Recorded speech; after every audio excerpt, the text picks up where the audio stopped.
its head start, and we're just gonna sit here and talk about our feelings and think about what we did. exactly. I gotta bring up stuff.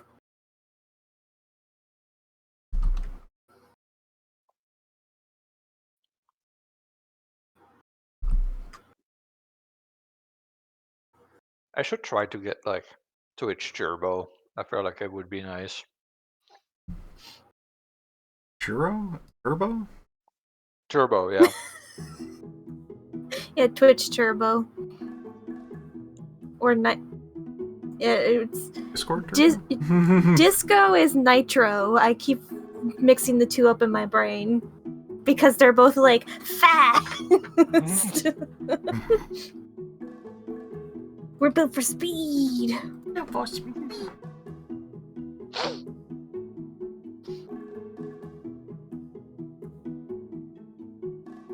It's basically Crumble time. Basically. Hello. Basically, Hello. probably, most likely. Most likely. There's so many of them, please.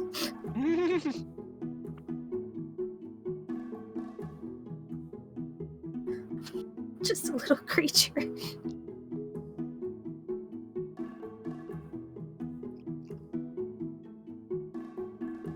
See, I appreciate the starting screen, but it is weird to just like look around it and then just see one of the stars that just says 13 on it. That's how many stars I have, I assume. It'd be weird if it wasn't. I did not pay attention before, so maybe. I don't know.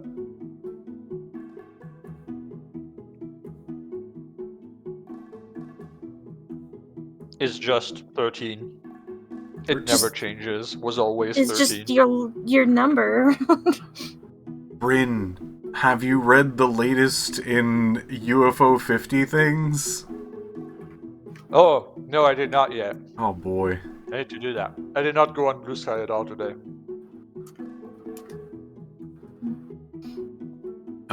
For Glass's information while she desperately struggles through the bandit waves.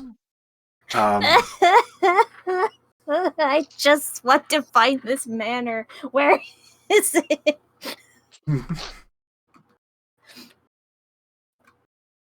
Let's see. Maybe from the last time you maybe looked at it, or that I've specifically updated in a way where got Bug Hunter, we got. Maybe I'll let things settle for myself. They're not following me anymore. I'm sorry. I ran into one room. I was like, oh, there's some here. I run to the next room. Oh, there's more here. Run to the next room. There's more.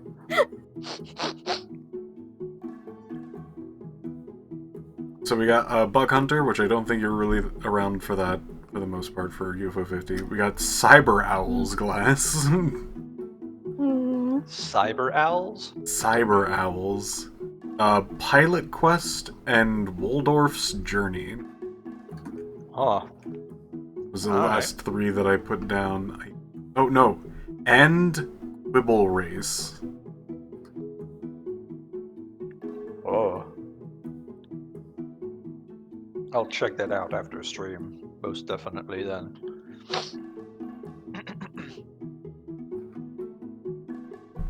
Surprised there's no reaction from Quibble Race.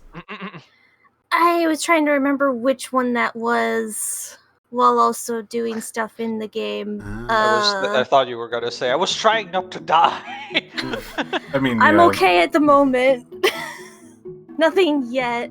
Although I was sweating because I'm running low on lockpicks. Yeah, that'll happen. Yeah. I guess I'm fatigued now. if I just disappear, know that my power went out. Oh. Got a bit of a storm going around. Might have hail.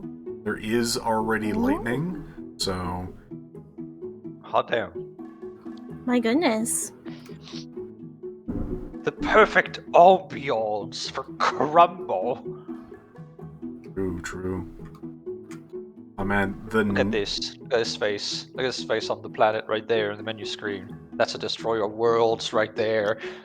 so true. So Dead, true. unblinking eyes. The abyss It's- behind this it's that smile. it's that picture of, I don't know what show that's from, but there's just like these two guys. One of them says he doesn't look it, but that right there is the most dangerous man in the world, and it's like a guy who just looks like the most nerdiest average Joe Mickey who's sipping on a Slurpee in the back of a convertible. Just looks like the littlest guy. He's like, that right there, that's the most dangerous man. It's a bar from the other side.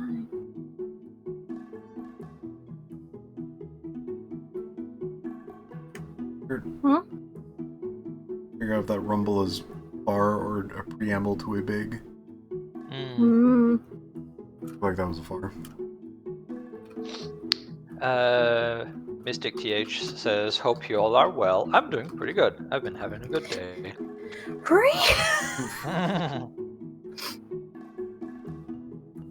Class is active. I'm doing well. As a side note, I'm not gonna get much sleep tonight because I had ice cream and soda. Oh, Jesus. So I have a lot of energy, and at some point I will probably crash. I feel that. Not right now, though. And I am currently running for my life because I'm trying to be how do you do fellow criminals at the criminals, so I'm trying not to kill any of them, but also Yeah, they make it tough, don't they? they sure make it tough, and I can't get any more quests. Like, I did the one quest, and then she's just like, wow, you did it. Yeah. And I didn't see any more quests, so I was like, oh, No, I guess there's it was nothing just else. the one. Yeah, no, there's nothing else. At least from what I've seen and experienced so far. I'm not done with the game yet either. Yeah. So I don't want to tank any more relationship stuff, although I did entice one of them to kill the other because there was two in my way and I couldn't get past them. So I enticed one to fight for me, and then I stabbed the other one in the back. Amazing. Right. Girls gotta have hobbies. Or something. The time. Are we ready to crumble? As basically. Crumbling. See if I remember how to do any of this. Not entirely. Oh god, you have really small fucking platforms now.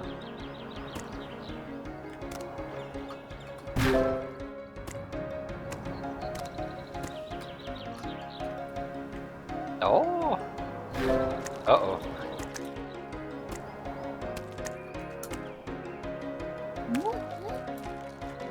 Okay, so the wind is not a high power. Alright.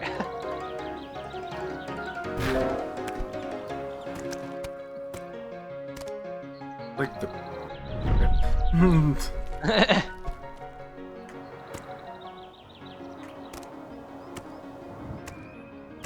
Not behind me. Ooh! Oh, you can attach to the wings of that thing. Okay. Jesus. That sounds like a yeet waiting to happen.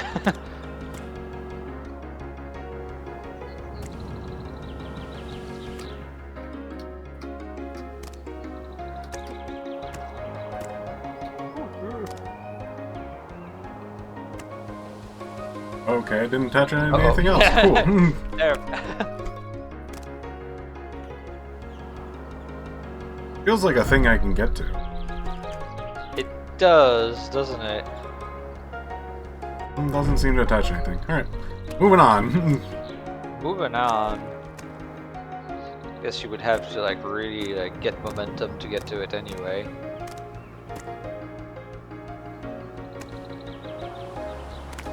Ooh, nice. Nice little threading the needle there. Never mind.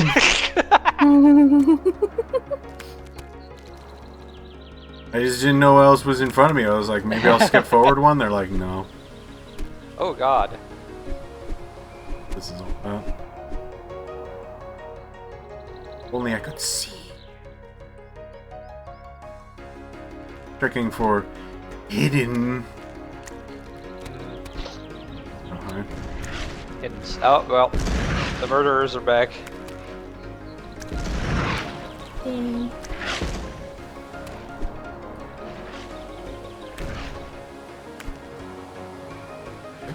Uh-oh.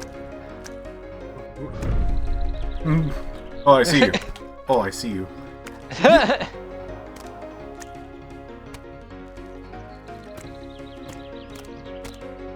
Oh no. One way or another, I'll get you.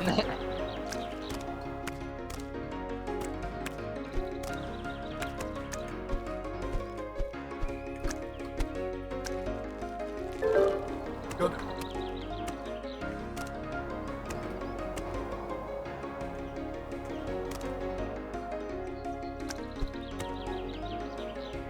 Oh. Video games. Oh god. Uh-oh. Okay. Just yelling video games. Video games. Okay, he's gone. We got him. Okay, so okay, proof that if you get it once, you're good. That's good to Oh know. no. Please.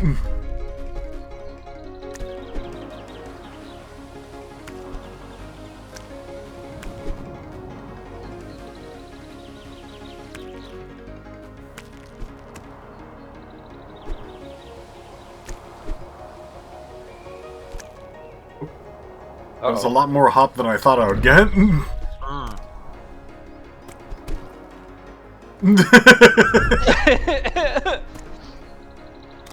Alright. Do not stay attached during launch. Got it.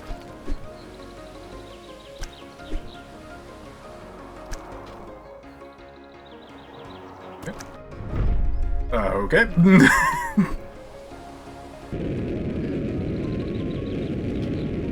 Okay. I thought it just crashed. Yeah, no, I had an issue there. Oh, I don't know. Alright.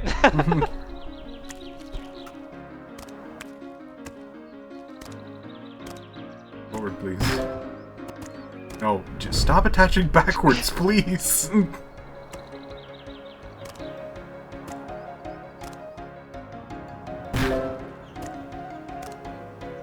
Only so much I can control in this game. I am so curious as to like how much you can spin to win and yeet yourself off of one of those fans. Well, it didn't allow me to do it that time, so we may never know, I guess. So, I've been getting more and more into philosophy. Oh, my goodness. Been interesting. Of the grasshopper.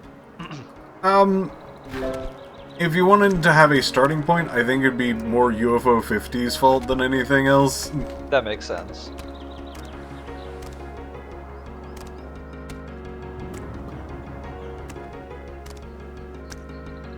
Gosh darn video games. Tricking our youth to get into fucking philosophy instead of getting a job. True. I doing for society? Telling them that they're smelly and wrong? Should be shooting people like everybody else. I'm missing out on the everyone else part, I guess.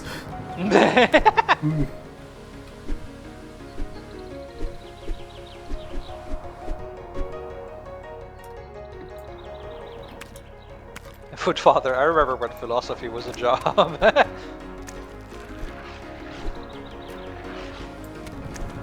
yeah, sorry, interrupted you. Please continue. It's not a crazy amount of stuff after that. I'm more in the start of things. I'm sure a lot of people will be like, "This is the book that I've been reading. This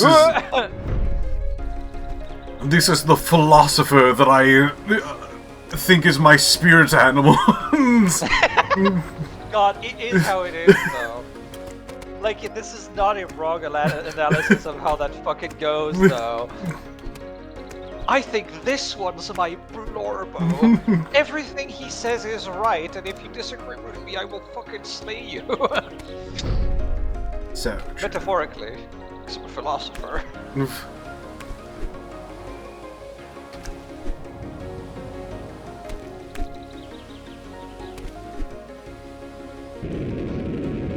So I assume from what you were saying that you did not find your spirit philosopher No, yet. God, no. Almost every single one of them is just going like, "Man, I love apples. Apples are the center of the universe." Oh yeah, good way of putting it, Footfather. Who's your philosophy Oshi?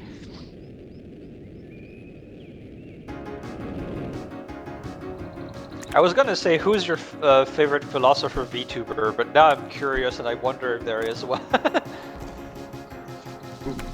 There has to be. There's a philosopher. There's a philosopher about everything. There's a VTuber about everything, but there's also a philosopher about everything.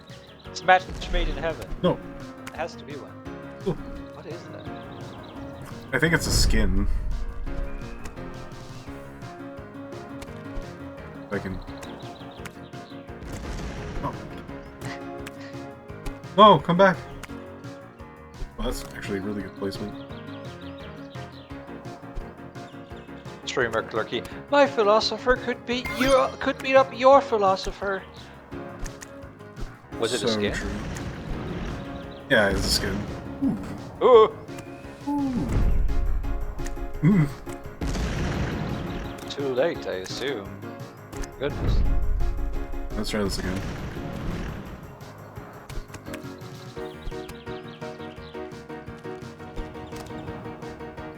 There you go. Oh, I see. I see.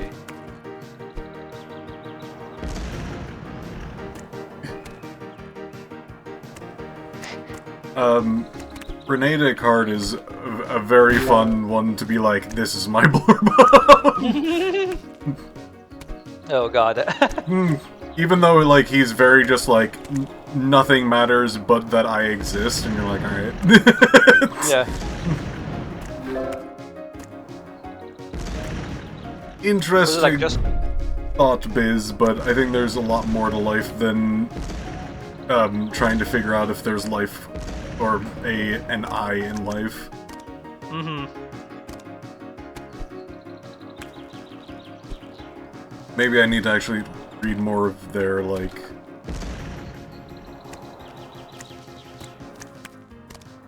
more of their writing like to see, like, a little bit more the of their... other works. Yeah. Yeah. It's like, one of the things that I have learned with getting into any philosopher is literally just like, alright, time to... new book, time to learn about this guy's latest obsession. Yeah. What did you hyperfixate on today, my dude?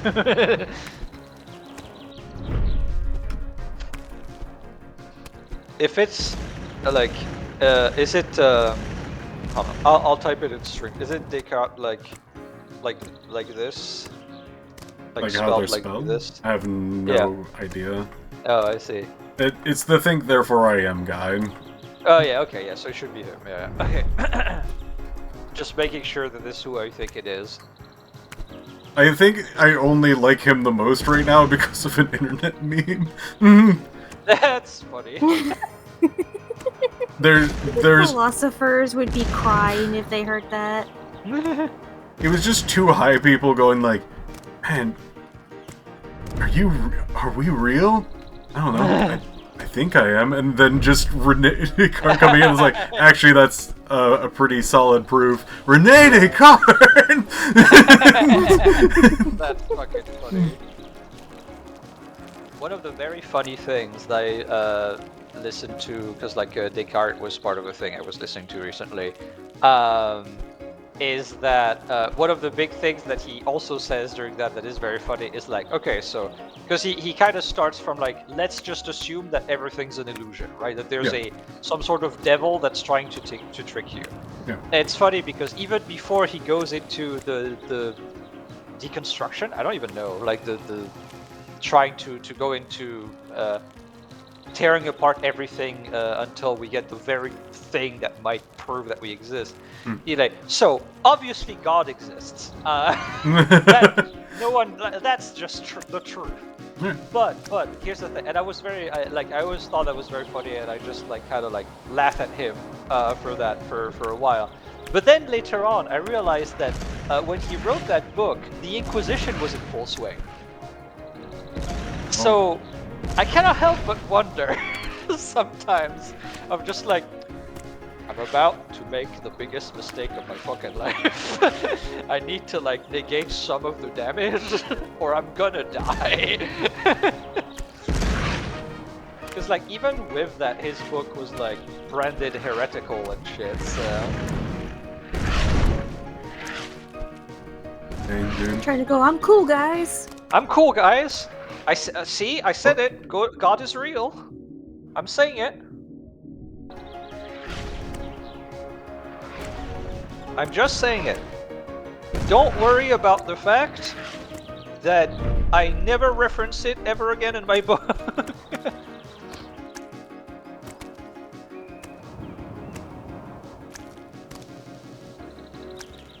But I still feel like in a weird way, like, I understand why it was judged heretical. I understand why it's such an important book and like way of thinking, because it's, I feel like it kind of like, I feel like it's one of those, you know, back in the day baby steps towards breaking away from pure creationism, and that's the only thing that exists, right?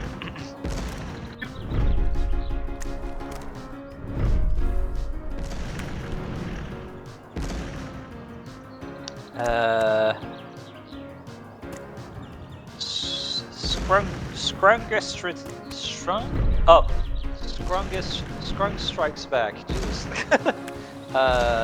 Scrung Strikes Back says, I did a philosophy course once and read a bit of René Descartes, barely remember any of it. That's how it goes with philosophy, honestly.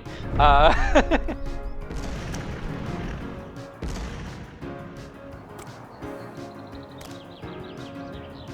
mean, the book that I actually read was like at least partially read, right?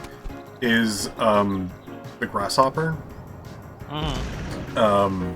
Full title: The Grasshopper, Games, Life, and Utopia.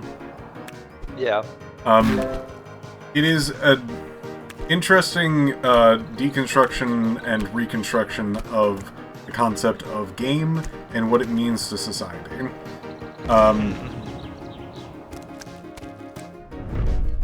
Which is exactly up my alley. I love video games, so a philosophy around video game, pretty good. Pretty good.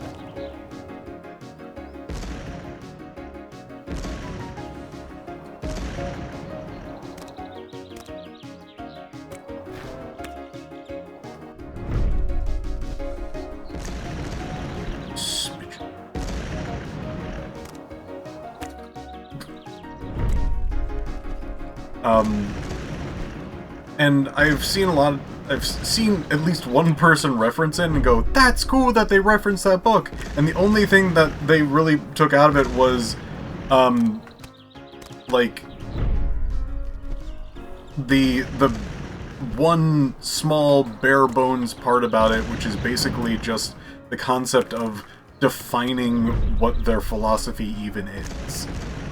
And I, like, that's a thing you do need to do, but that's absolutely not what all of this writing is about.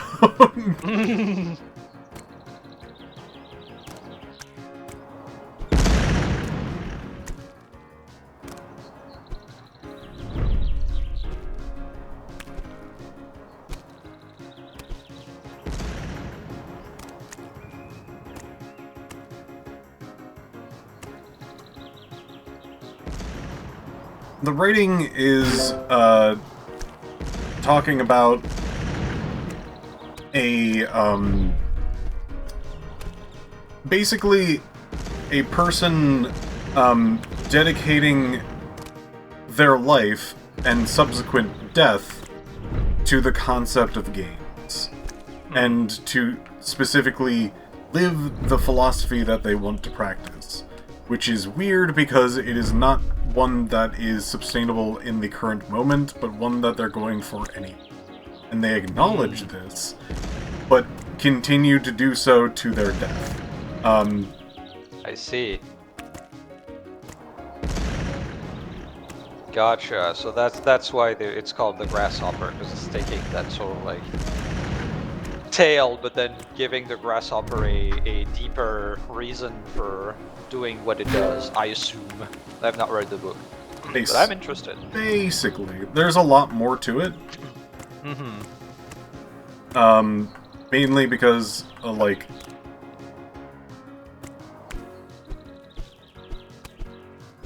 Go up.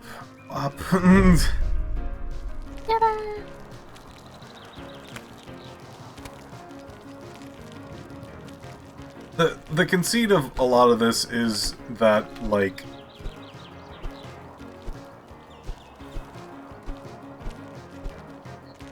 that life, at the moment is comprised of, like, necessity and game. And that is, like, basically the two modes.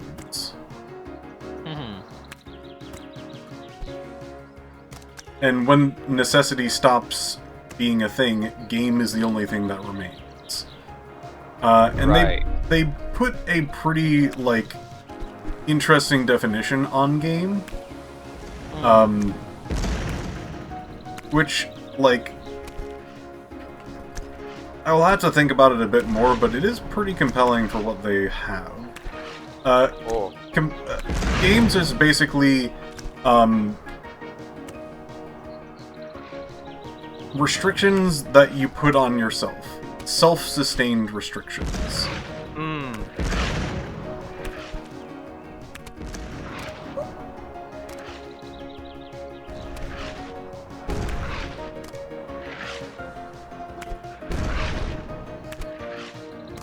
Cool. Yeah. That was a clean end. Nice. Nowhere near that. I even did it slower this time. Neat. I blame you, Rene Descartes. So your fault. Fucking French bastard. Oh, he's French? I'm not I think he is. I'm not even sure. Hold on. We need to double check. Whoa. Whoa. Whoa.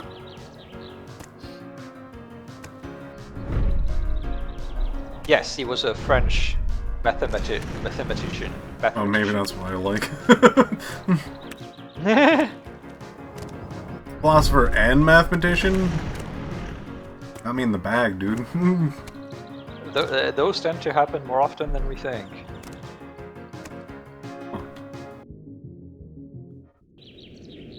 Fascinating.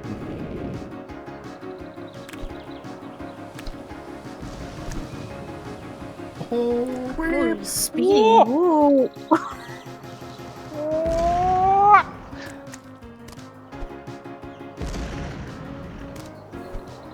By the way, I want to say that I absolutely love the fact that like this is apparently what this is. Of just like the juxtaposition of like Crumble on stream and like us talking about philosophy. Favorite shit ever. I'm very very happy about that.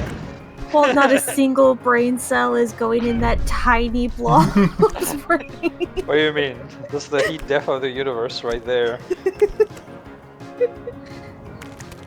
Heat death of the universe is just having a happy little time swinging about.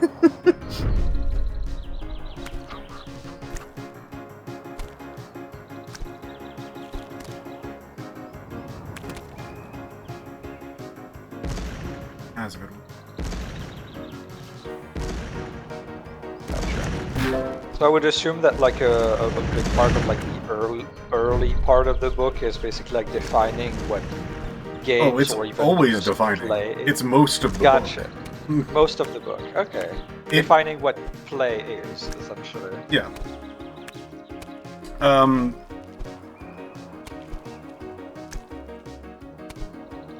What is a play? It's What is basically play? the restriction of your own quote-unquote rules to any situation. So, like...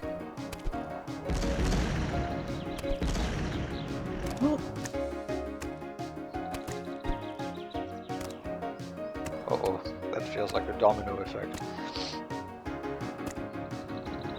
These Cheeto towers are not doing very well.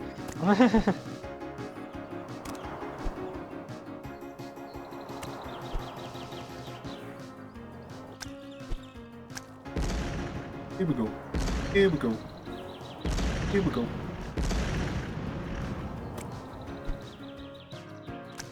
Oh. Ooh.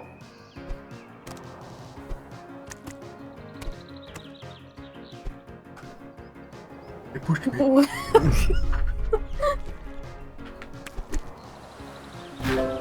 So Piph is playing by retrying levels until he's satisfied with his time. He's trying to get a star. There's like a time that you can get, and you get a star on the level, and that unlocks other levels if you have enough stars.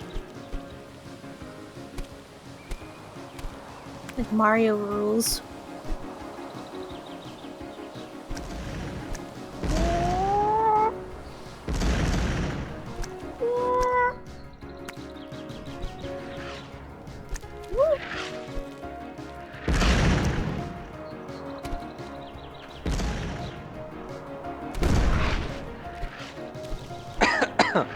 I also finally managed to find the manor. Oh, congrats. I did it. You did it.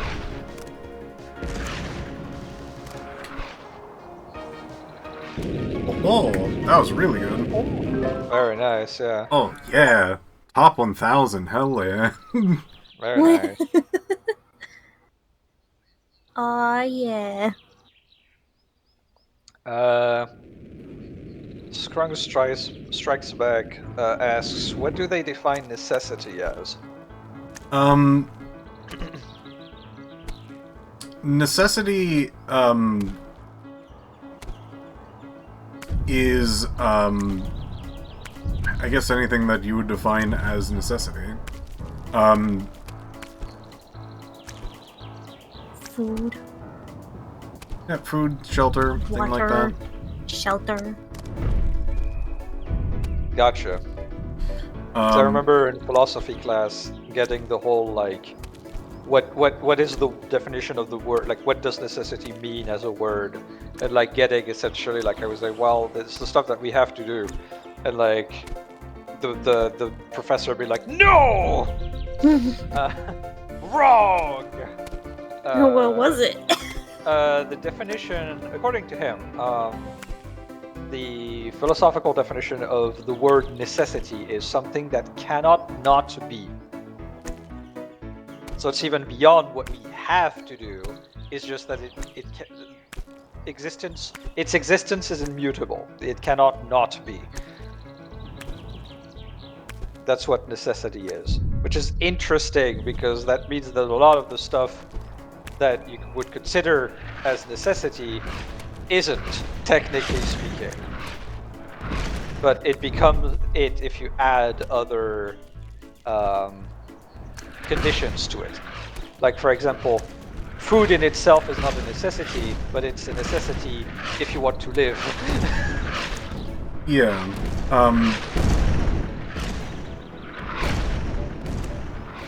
I think their true definition is just it needs to have rules.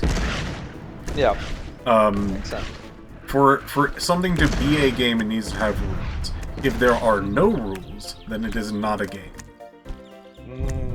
That makes sense. Whoa.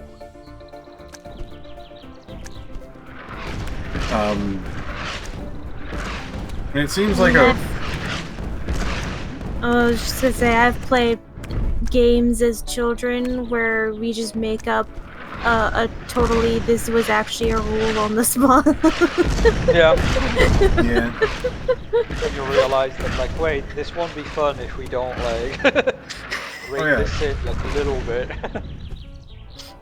It's actually pretty common even in the text for those, like, and rules can be changed, like that.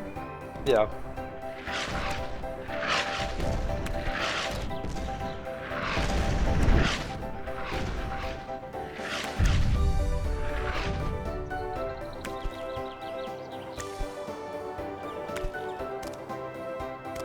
Just It's like, it's basically voluntarily, I guess, like, in a way, voluntarily putting ourselves in a situation where we have to problem solve, but like with rules that we have all agreed on, etc., etc., I assume. There doesn't need to be a problem to be solved.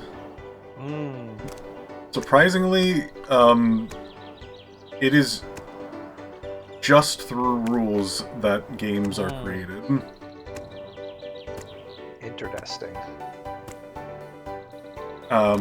One of their more famous ones in the book is two people going like, I really don't, like, I just want to, once and for all, find out who is the best without playing games.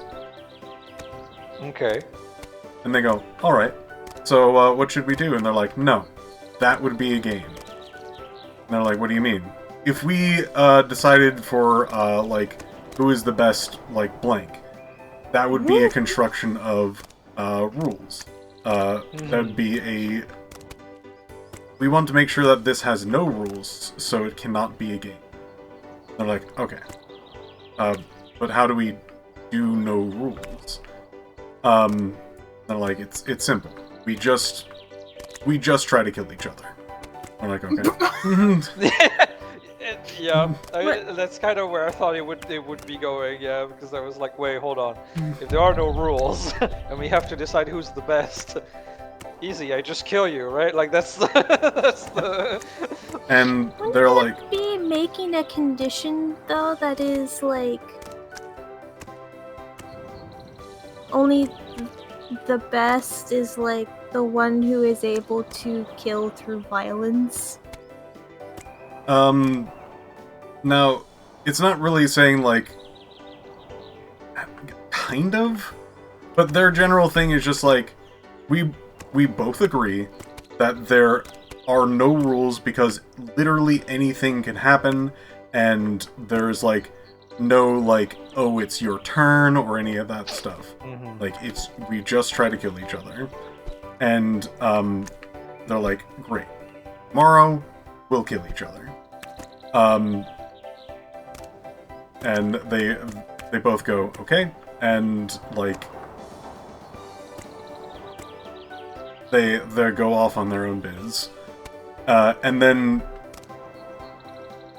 a new character comes in, which is Logic, and just starts talking in this dude's brain, and they're just like, yeah, this guy's gonna try to kill you. Why don't you just go over and kill them now? And they're like, no, we agreed that it'd be tomorrow. And they're like, no, that's a game then. You put rules into place. They're like, no. And then Logic's going, yeah, and then he's like, no. Yeah, it is a rule. You don't start killing each other into a starting point. That's a rule. That's a rule, therefore it's a game. He sits there and says, shit. Should go kill him now. Yeah, basically. It is funny because I was literally thinking about, like, that's very interesting because there's literally, for example, to this day, like, there's rules to, like, war, right? And there are war games and stuff like that. But it's interesting because, like, in terms of empathy and stuff like that, I would not consider war a game, right? I get the feeling that people who consider actual real-life war a game are a little bit sociopathic. There are rules to engagement and things like that, Yeah, exactly, I suppose. yeah. There's actually a big thing about war in that particular game in general.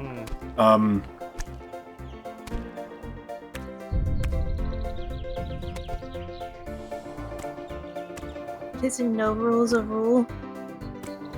No. It's by definition not.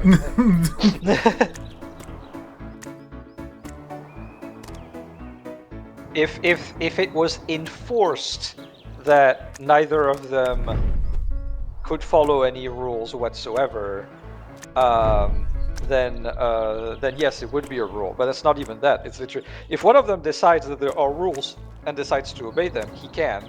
But that doesn't. But then the other doesn't have to obey them at all. There's also a separate example that I think is actually more fascinating. The concept of a person that, like, you're walking around, you find a person that is going to die because there's, like, a man-eating plant. Okay. And there is a sign in the area that he's in that says, "Don't step on the grass."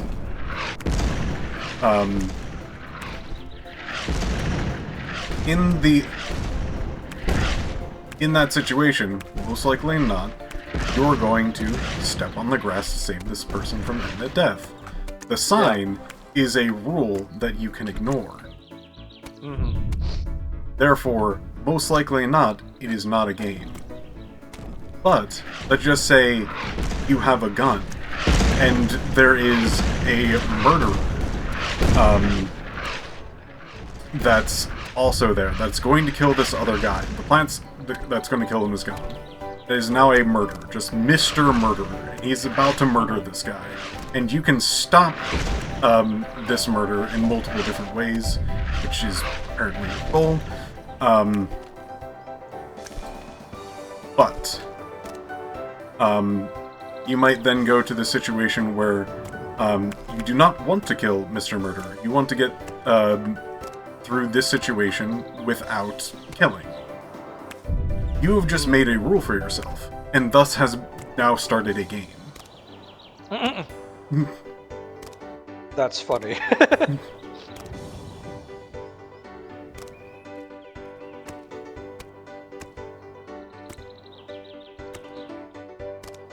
There is rules to fail. There is a thing to succeed on. It has now become a game. And I'm like, fascinating. No, it is very interesting. Because it very much makes, like, the whole of society, like, just kind of a game.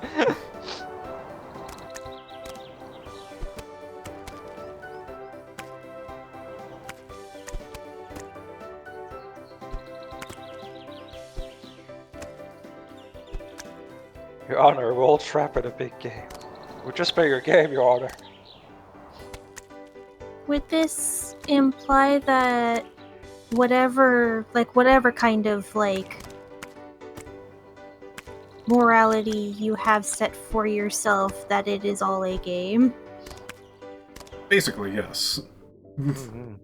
Morality is, your structure of what you would and would not do is considered a game. So if someone is just no thoughts, head empty, does everything on instinct, what is that? If there is no intent, if there is head empty, then that person might not be playing a game. They might still be in a game. They might not be playing it.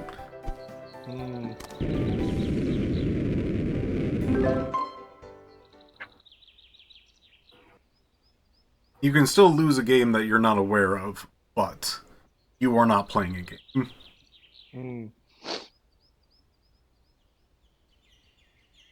This is what I'm talking about, where there's, like, the book is very definitional, because, like, there's a lot of things you can, like, ask and have, like, but what about this thing? Yeah, but what about this thing? So on and so forth. Yeah. Like a bobcat running into a soccer field. The bobcat's game is to chase everyone off of the soccer field.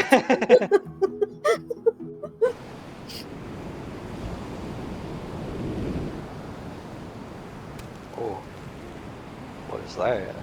Or is it because the Bobcat is head empty that it is not playing a game, but everyone plays the game of get away from Bobcat? Oh god. Oh. Oh, I see. Oh, Jesus.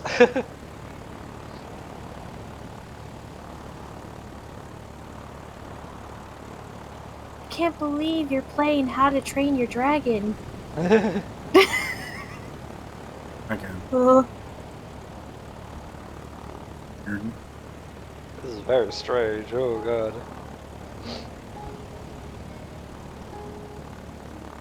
Could you imagine not getting the time on this?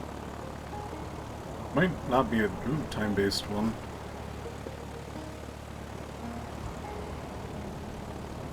Going right into it. Oh, It's okay, we're still on the track. this way. This way. This way.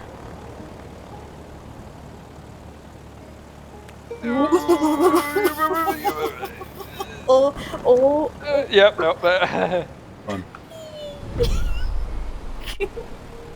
Oh, Oh, here, just okay. keep going.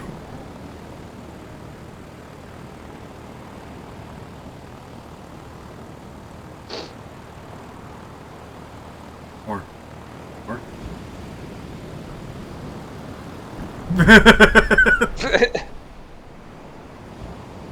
Oh! Oh! I really want to turn, but my dude doesn't want to go that way. Alright, up's the daisy. Up. Oh, there's the ship. Your other flying aircraft.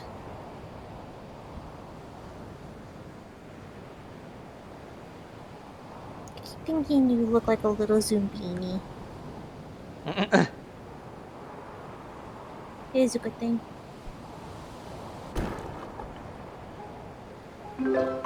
I did it! Lovely. I'm not much of a philosophy person, so I guess I find it funny as an outside perspective because typically philosophy involves someone trying to convince you really, really hard that everything is like one particular thing. Yeah. That's usually what it boils down to, which is perfectly fine, but it's like different flavors of it. Yeah. Oh, this goofy song is back. This one trying to do or be just very punk, very tight. I guess so.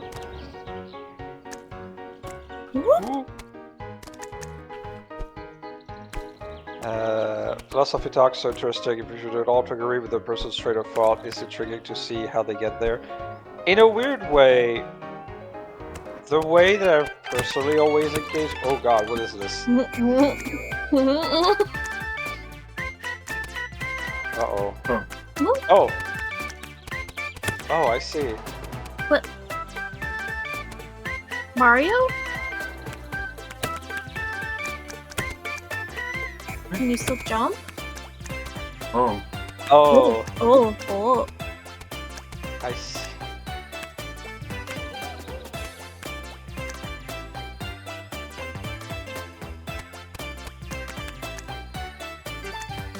Yeah, Pushing really block stopped puzzle. me in my train of thought in that one. But you know, the way I've always engaged with philosophy is like very much as a like take what you need, leave the rest type situation. Because like people in their train of thought and trying to convince you that everything a certain way might still very much nourish your own philosophy, essentially, and what you subscribe to. Hit me. Philosophy, this game's dumb and stupid. Fuck, stupid game.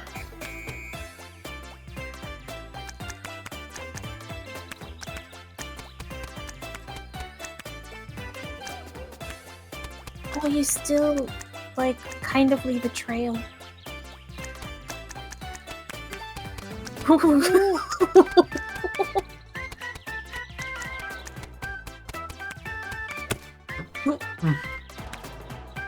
Almost.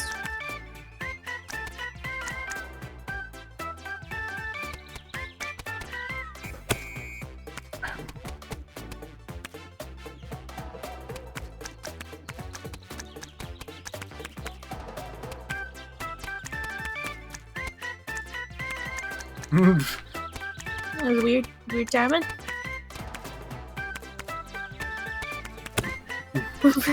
Ah.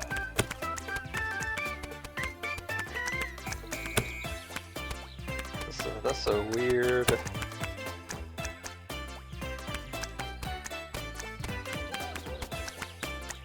Oh, I just want to do one over and then up. Oh.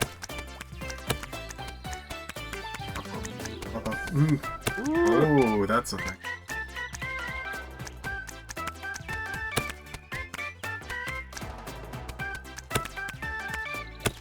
That's tough.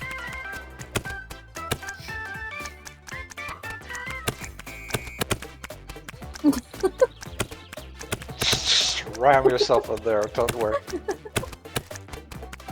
What I always be saying. What?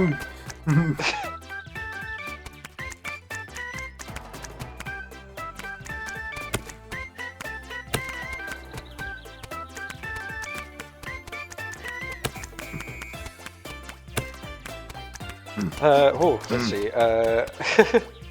Strong Strikes Back says, yeah, I had to read Plato's Credo once and vehemently disagreed with the philosophy in it, but it was still something to learn from nonetheless. Mystic TH says, yeah, philosophy discussions are neat, especially if the prompt being posited, the person bringing it forward doesn't even believe in it. It's just something they've come up with as an alternative to what they believe in. Nice, congratulations. If that makes sense and didn't word salad the whole thing. Yeah, I think I understand what you mean, Mystic TH. Like, I feel like even if they believe in what they're saying, it's fine as long as they're like not gonna like, you know, be super butthurt about you not believing what they believe in. Seeing someone explore philosophy they don't necessarily hold is also interesting. Yeah, like both have virtue, and like sometimes that's also what you want, right? Because like someone arguing for something they believe in, they're gonna try their fucking best, you know. But yeah, it's God, I think it was Ghost who like got me, like was talking to me about, I think it was Kant? Hold on.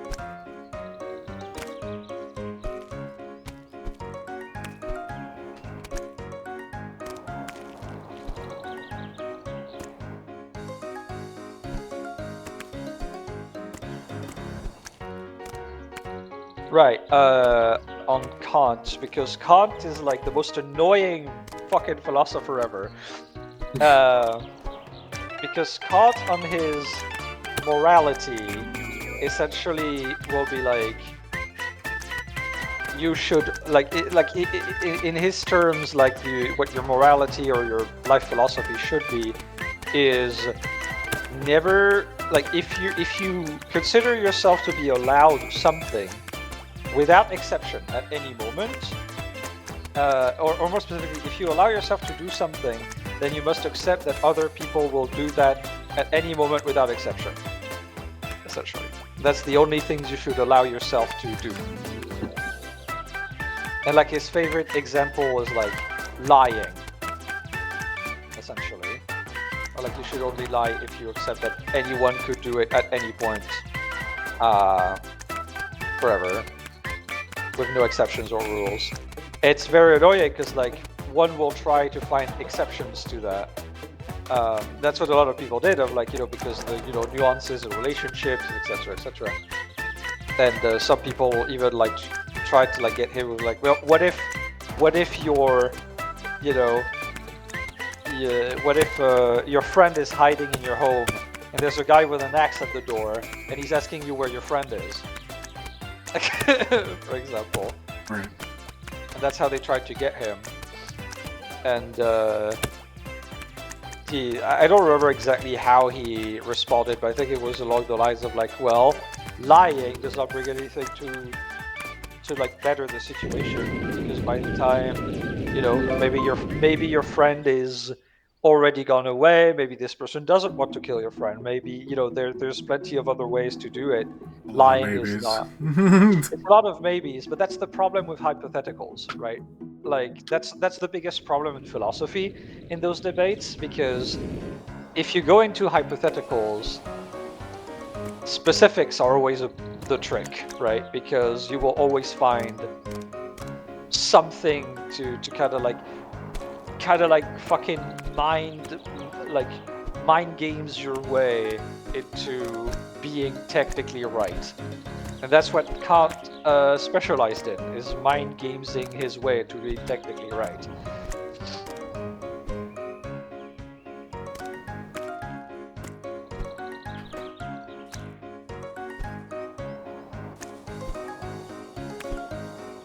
So is his philosophy to never lie because... what? You should only lie if you are willing to accept that the rest of humanity is also allowed to lie to you at any point without rules, essentially, without exception. And if you disagree with that, then you should make a rule that bans lying, essentially. I'm not doing the best job at talking about it either, but that's basically the gist of it. I mean, like, me neither with the whole, like, video, the whole game thing in general.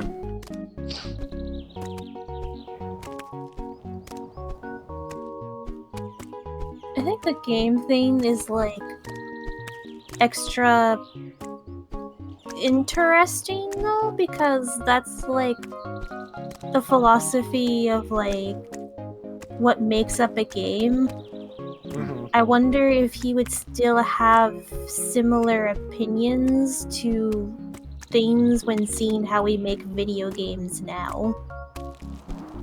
From what I've played of, like, UFO 50, absolutely. A lot of the philosophy is there in full force. Like... Yeah, but like I'm talking about games that are not UFO 50. Like that book came first, right? yes. It's And a when was that book surprisingly made? modern book, actually, but the revision of it was like 2016 or something like that. Oh wow, nice. Very nice. I think it was 2010 something.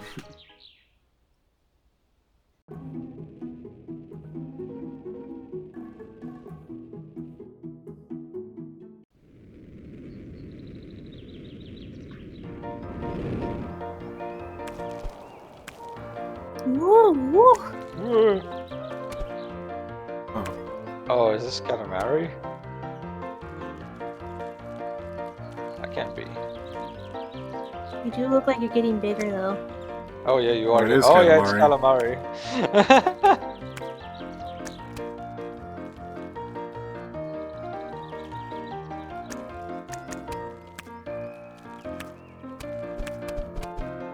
Cancel jump, that's good.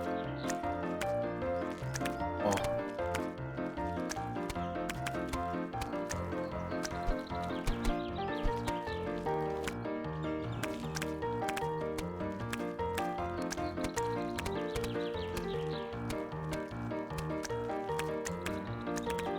Asian J. Wall says, my favorite philosophy is the classification of mundane things, like the classic, is a hot dog a sandwich? I'm a lot more in the, like, definitions should be a lot more loose than they are, personally. That makes sense. So having a hot dog be a sandwich, I go, eh. There's so many examples of things that are like hot dogs that are considered sandwich that I would consider hot dog a sandwich. Yeah. There's definitely something to be said about how humanity really likes its boxes, to put everything in, and that's just not how things work. Uh, especially in regards to itself. Especially in regards to humanity itself. Yeah. We are made of spectrums.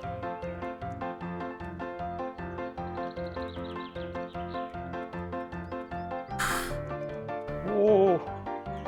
Oh.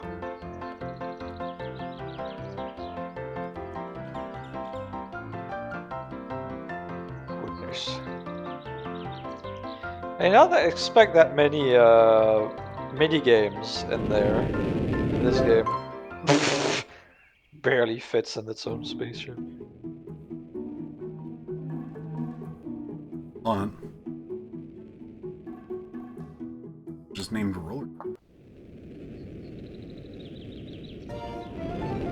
A white wolf asks, "Hello, boss man. How's the stream?" Pretty We got good. vibes happening. We got weird vibes happening in a good way.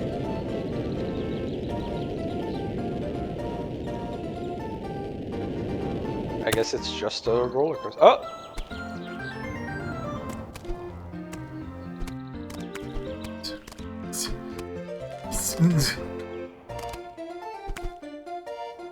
These. Please.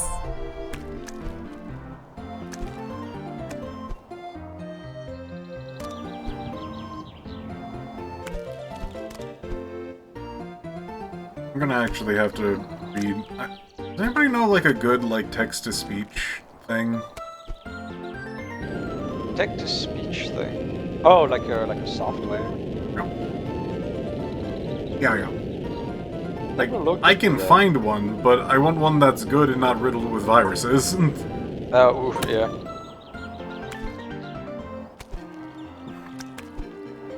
Oh.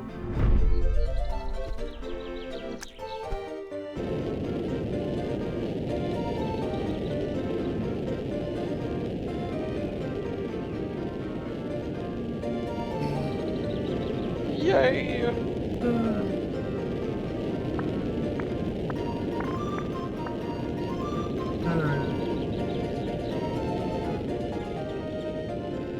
Woo! He just switched into the head. Amazing.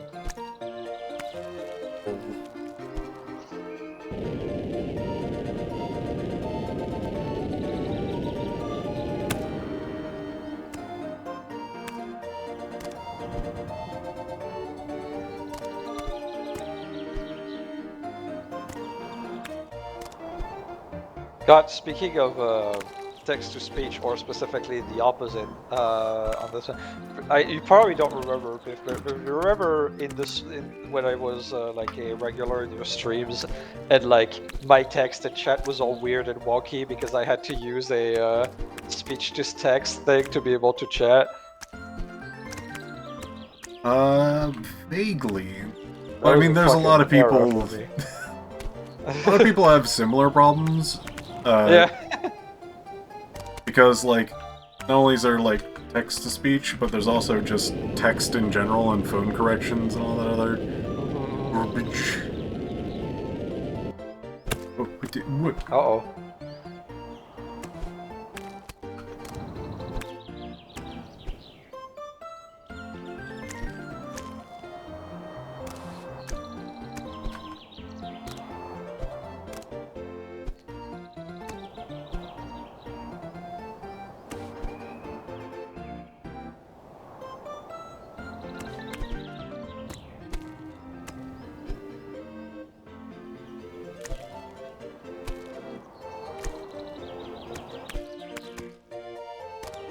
Mr. says Windows 8 had an amazing database for it, but from 10 on, they're all cloud databases, and I'm not doing that.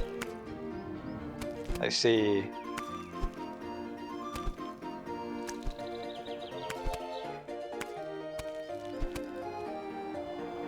Foodfather, you don't like the color of the slime on this little head we have? You don't like it? I don't blame you. What do you mean? I blame you? I blame you. Be good. This is a thing you are allowed to do. I'm a blame machine.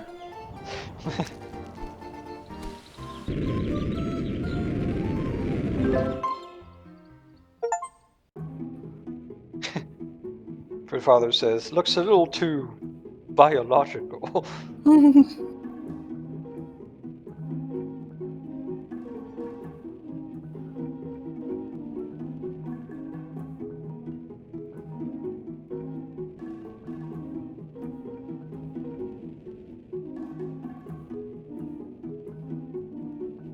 Too symmetrical.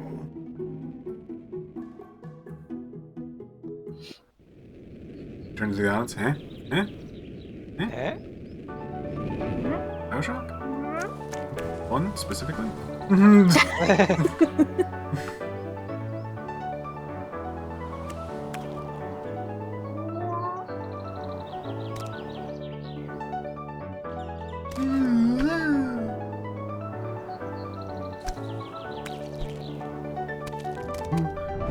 Oof.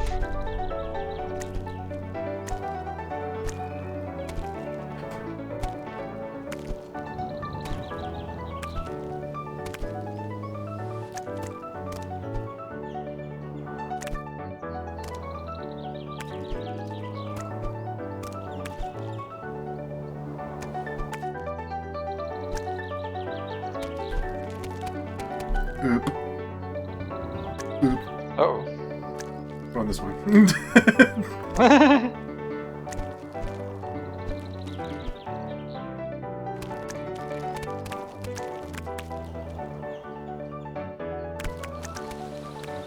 Doom. Oh, okay. Alright. Back at it again. Now we know. I haven't even learned a single thing. Goodbye, bridge.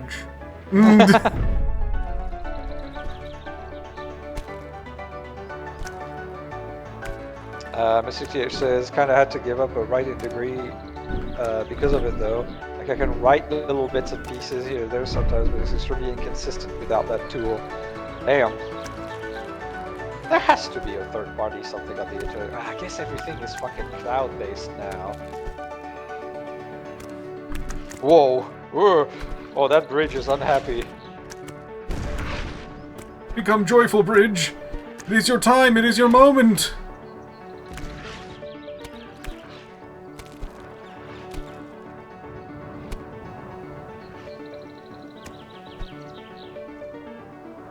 Please.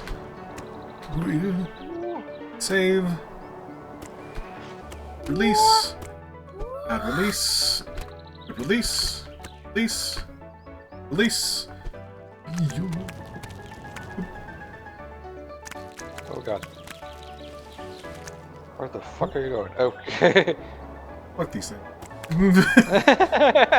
I'm not playing with you anymore.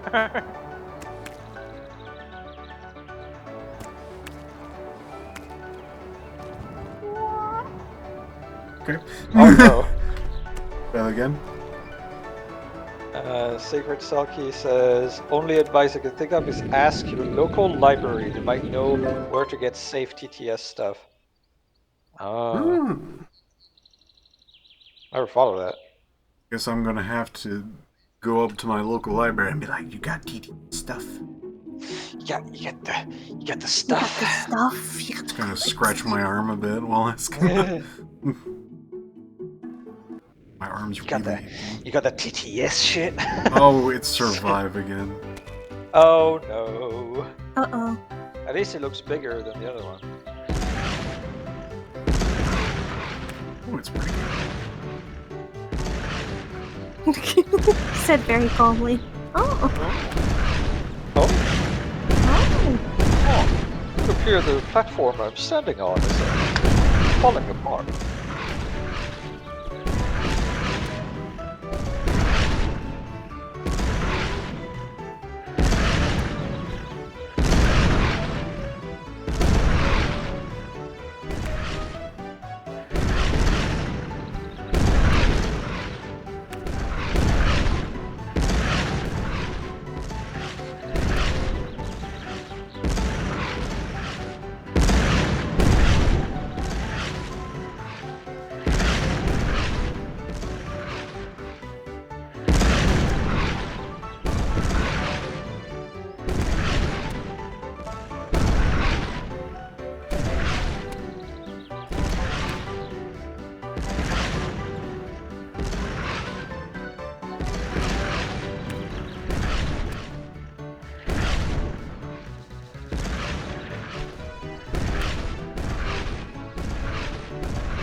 The Wild Wolf asks Piph, would the TTS be for just general Twitch chat? Because if so, I imagine that would get annoying during louder streams. Oh, it's for I think it was just for books, right? yeah, for books, for me and my own personal time. Yeah, no, I'm not a super fan of the TTS thing that so many streamers do. When the chat just gets to like donate to I don't even know if they donate. I think it's even like channel points to get the TTS to say something they wrote, because it gets annoying really quickly for me.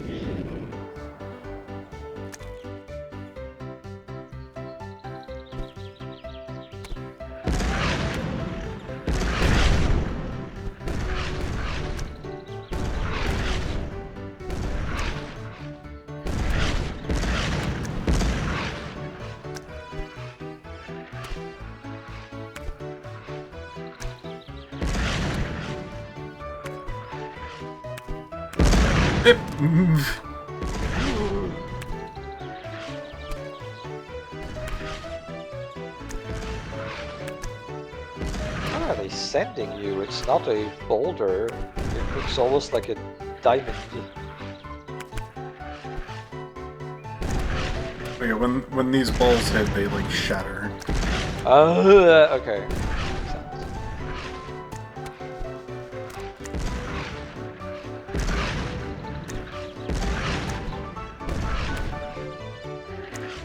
Guess what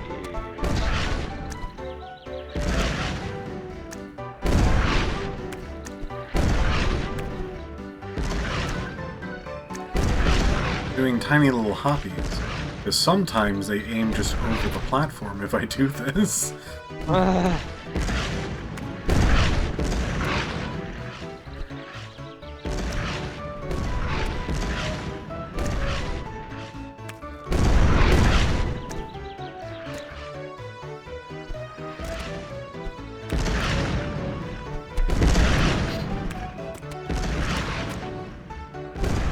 Be on Brent.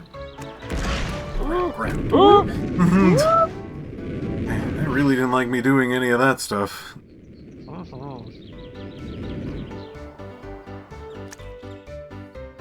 love finding posts on the internet that argue the semantics of where vampires should actually bite.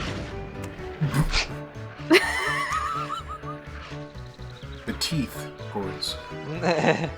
Just like, some people are like, it doesn't make any sense for them to bite them on the neck.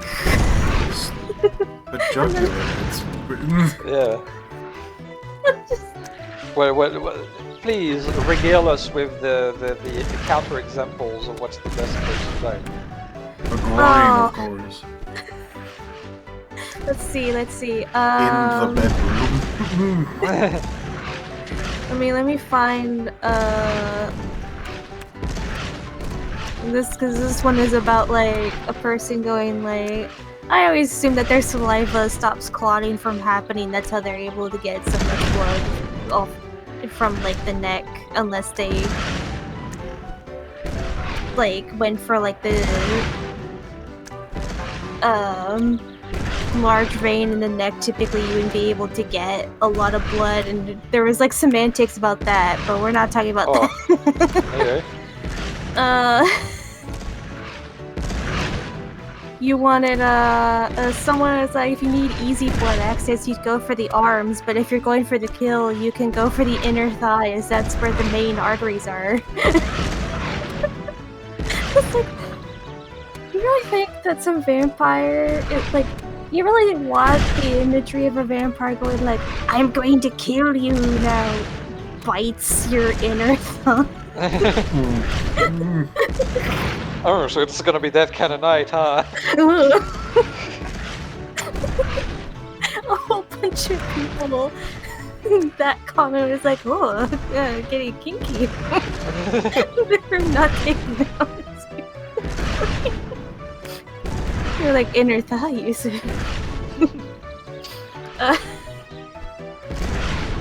Someone had a headcanon of, they often bite the arms or shoulders. Sometimes a bite is lethal. Often not, but even then the bacteria from other bloods stuck in the vampire's mouth, often if they don't clean regularly, can cause life-threatening illnesses, which most often what kills people. Normally they go for veins because that travels to the heart and is a better source of blood. That was someone's headcanon, which someone corrected with like actually arteries travel away from the heart, so technically arteries would be a better source of blood, but they are way more likely to kill the victim. What are you, like a clown?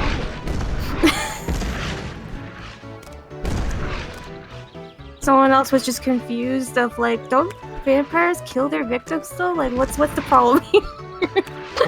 Well, I mean, not always. Someone else said, I always thought their teeth had some weird appendage that extended and went deeper into the flesh to down the artery. What is everyone talking about? Because this initial like thing was like someone arguing about like why it doesn't make sense in their mind for a vampire to go for the neck, because if they didn't want to like kill the person, where is it? It says that's the other thing. Vampires don't kill their victims, so it doesn't make sense that they would go for huge vessels that would cause life-threatening blood loss if they were broken into. The large neck vessels are rather deep inside the neck, and you'd have to do some significant damage to the muscles of the neck to break into them. The artery in there is also under very high pressure. Yeah. Gotcha. So for the non-lethal ladies. Oh, non-lethal For vampires. the non-lethal sucky wuckies.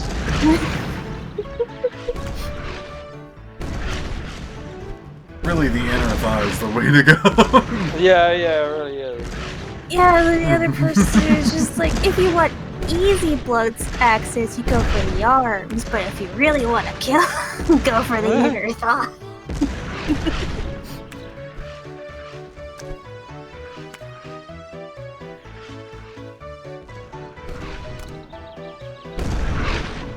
Oh my gosh. When Big Baddie wants a sippity whippity,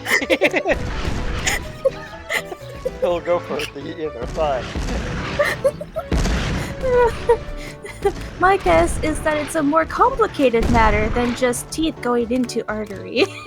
While vampire fangs are strong, they are also hollow and built for the high pressure of neck arteries, allowing them to drink more blood. Furthermore, the teeth also probably pump in a liquid similar to mosquitoes that both begins the transformation process in the victim as well as encourages clotting in the area so the victim won't bleed out. You know, classic parasite anatomy. Sure.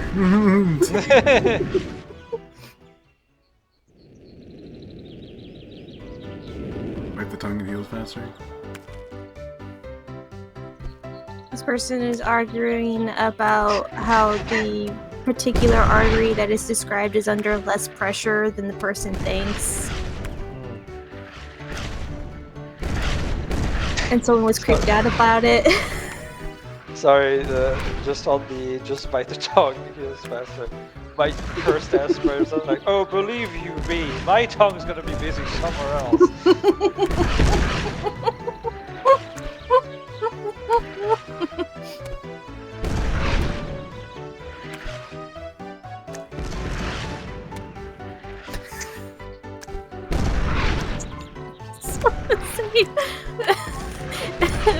In parentheses, international dumb thing, and parentheses, what if the reason girls can't show their shoulders in school is because the teachers are like vampires? Where are you going?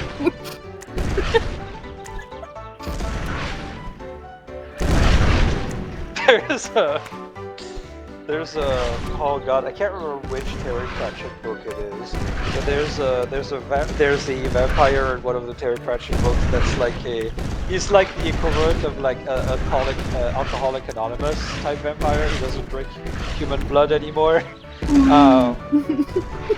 It's very funny because there is one of the main characters is a lady. She's a reporter. She's also the reporter. They're like in the same team. Like they just happen to be like in a more like dangerous situation, and she faints. Unfortunately, due to the situation, it's like very intense. Like I don't remember. I think it's literally just like she bumps her head on something. But like she wakes up and he's like in a corner, turned away from her, and like she has like blankets and stuff like all on her and shit. She's like, "What happened?" And like he's like, "Oh, you just passed out after the earthquake or anything." It's like, "Why are you over there? I just can't look at you right now." He's like, "What? What's happening? You're doing that thing with your chest." And she's like, "What? Breathing? Yes." It's just so tempting. It's like Breathing.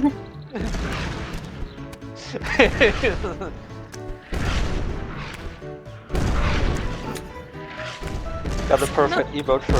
Oh goodness. What vision of me do you have, I wonder? Oh my goodness. It's gotta be a rat.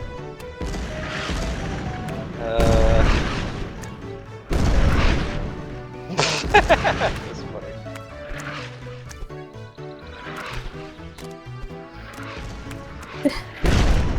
funny. We should shake it up a bit and have them go for the easy to find vein in the back of the knee. We're getting specific now. I see. Oh, there are so many people arguing about the specificity. Yeah?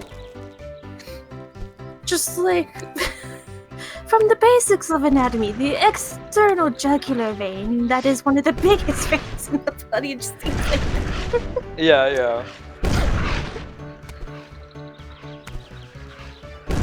there are so many people who argue that it doesn't make any sense, and then a lot of people go, but what if though this? Yeah. Like philosophy, you see. Have Yeah. you never understood that maybe the act and position is more of a characteristic of the personality more than efficiency? Have you considered that the reason why we did have vampires go for the neck is, well, for one, it's easier to convey Easier to convey shorthand. without getting an X rating immediately. Yeah. it's As it's opposed to the easier. inner thigh. Yeah, it's easier to convey that because when we started getting into like film and stuff, we had to develop visual shorthand for a lot of stuff. Maybe the person that was trying to mock the other just saw him do a hickey once and was just like, that's how he get the blood. Truthfully, vampires in folklore typically did not show bite marks on the neck. We kind of only started really seeing that when like the Dracula book came out and made that Bram like Stoker. the thing. Yeah. Oh, you just got pushed. He kind of like changed where it was. Where was it originally? I'm curious. Typically it was on the one of like the breasts, usually like wherever like the closest to the heart. Right. Yeah, they literally just like big the torso. Yeah. That is typically what would be described as like a vampire bite, is like kind of close to like the torso-ish area, close to like one of the breasts, trying to get to like the heart.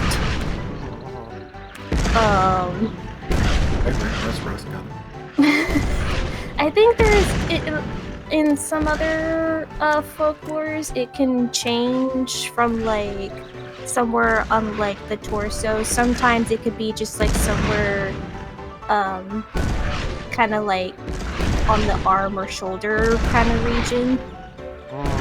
But that is not... That one's like a little bit weirder, and you don't see as many like text describing that one.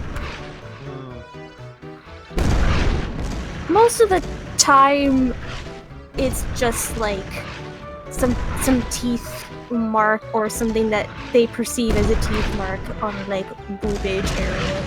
Yeah. Alright, questions. Someone saw teeth mark on boob and misunderstood. I think it's more that you have to understand that, especially in old Puritan society, that shit was the porn of the era. Like that was the exciting shit. I would also maybe point out that descriptions of the corpse when they were being analyzed as maybe possibly vampires, because there were cases of like people going to like the local church or any other place be like, we think this person's a vampire, so then like the guy gets sent out to investigate the corpse, and they have like detailed lists of stuff. Yeah. For one, oftentimes, the person could have died from a myriad of diseases that could have made weird marks like that. Yeah. Weird marks on the flesh. They're also starting a process of decaying, and decaying was kind of not really as understood as it is now. Yeah. So some signs of like there was like some lists of going like, oh, we definitely heard a noise escape from like this person, so clearly and they just don't know that like that just can happen with dead bodies, that like it just can be like that. Also, if you're not familiar at all with the person in a very intimate way to where you would know like maybe birthmarks or something, Yeah. and the other person is maybe not around to explain whether or not this is a birthmark, they could see a weird mark on a person and go, oh, it could be a bite. It's a vampire bite.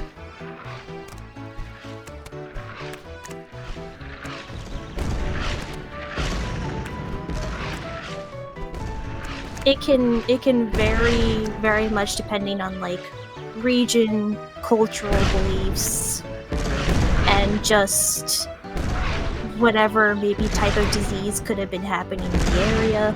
So much.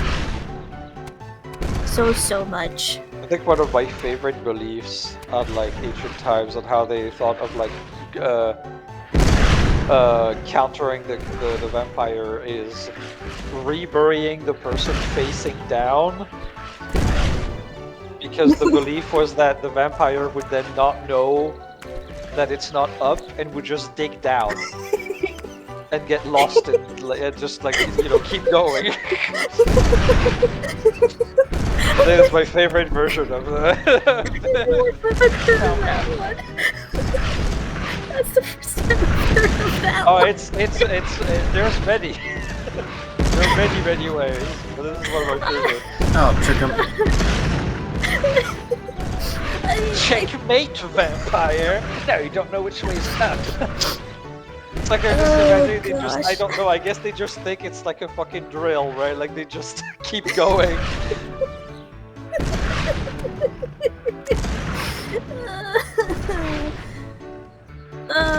That's like on the same level as like the classic one that people put out there of like the weird compulsion to count. Yeah.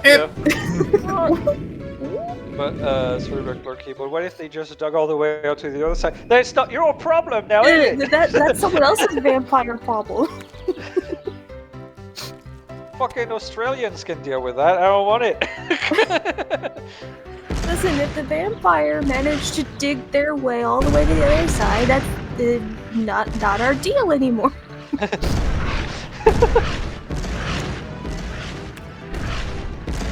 There's a whole nation on the other side of the globe that's just vampires because That's just where the old dog. Oh my god, that's what's in the Hollow Earth, class. Oh, That's what's in the Hollow Earth. It's not dinosaurs. It's fucking vampires. of course. I don't know what you guys are all talking about. You keep digging down, then they just fall out the other side. Oh, of course, right. You know, maybe that's why they thought, like, there wouldn't be any problem because the Earth is flat, and therefore if the vampires dig Yeah, it would just all the dig way down. to the other, they just fall out of the Earth. Lost in the cosmos.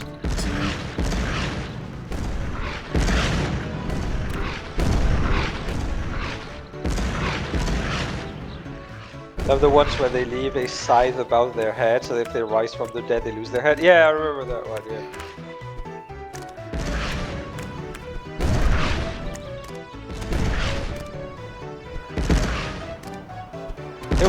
There were so many weird ways that would somehow counter a vampire. I can't even remember all of them. There's so many weird ways. There is so many because so many cultures had like their own version of vampires. Yeah. Some of them are just like make sure they don't have like their head. The way to do that is to remove their head. I imagine that's why the guillotine was made. Obviously. Obviously. It was vampires. It was vampire. What's that? Human would become king. No, that's vampire behavior. Nobility. If I permission on this matter. I think we don't want that here. Yeah, not here. Sure. Yeah, if you find me on my own YouTube, Twitch channel, Piph, you can absolutely do that.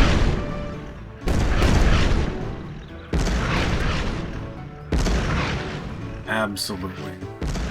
Do you think there could be vampire cavemen? There. So I'm about to speak spoilers for Buffy the Vampire Slayer. But in Buffy there was it was a pretty big problem too. All the French aristocrats were vampire. They might as well be. I do like the vampire as a metaphor for nobility being a leech on society. It's like you can vampires can be a metaphor for so many things. It's beautiful. Anything that's vaguely parasitic, bam, vampire. You have a perfect metaphor. I also enjoy the side effect of like vampire lore stuff that it just kind of like bleeds over to other like monsters. Yeah.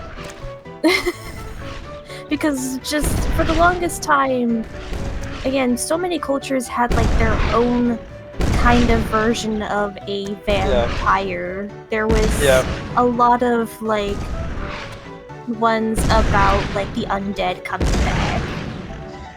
So like if you want to be technical about some things here and there, a lot of things could be a vampire. But just after like the novelization, like after Dracula came out, it just kind of like bled into not only vampire lore, but also just like other monster lore.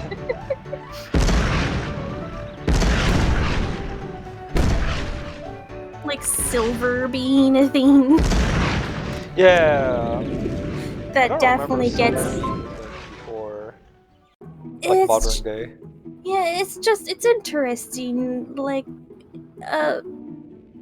werewolves and silver was like not typically a thing that meshed together. until Oh really? like That wasn't a thing before? Nice. not often. Silver was kind of like seen as like a very pure metal. So sometimes some things still have like silver just in general messing with creatures of evil and whatnot. But we strongly associate silver with like werewolves now. But there was like so many other things that back in the day werewolves were more repelled by. Like Wolfbane, maybe. I don't know. I don't know if that's a modern thing or not. Actually, I don't know that much about werewolves. To be honest, I'd have to do more research on werewolves specifically. Yeah. I'm only more familiar with vampire stuff because of D&D character. Yeah. I'm looking up weird stuff. I know Twilight. It's like I have fucking knowledge on like werewolves, vampires, and some shit, but it's very wrong knowledge because it's fucking World of Darkness knowledge. So it doesn't count. Like it's based on actual legend, but it's also it's like World of Darkness is trying to like give you every version, right, of the creature that exists in popular media. So like it's just, but like as a result, it's fucking insane, and I love it. But how come no one uses chocolate to kill werewolves? You know, that is fair. That is extremely fair. It's like I remember hearing somewhere that like the original way that you become a werewolf is not even by biting someone else. It's like a flower field.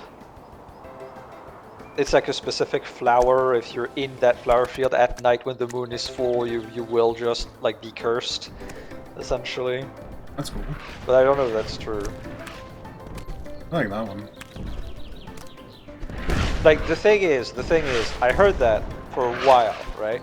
And I was like, oh, okay, yeah, I believe that's the original legend. But then I read a Stephen King book where that's how the werewolf becomes a werewolf. And I'm like, was that person actually quoting legend? Or was it modern filth? That's kind of one of the difficult things, though, is that, again, werewolves as a concept is like what culture are you borrowing from and at what time? Because the folklore of a person turning into creature, there's like a version of that everywhere. Even specifically wolf, honestly. Yeah. What is it about fucking humanity and wolves? What is it about humanity being goddamn furries? That's all I'm saying. It's always that one dog.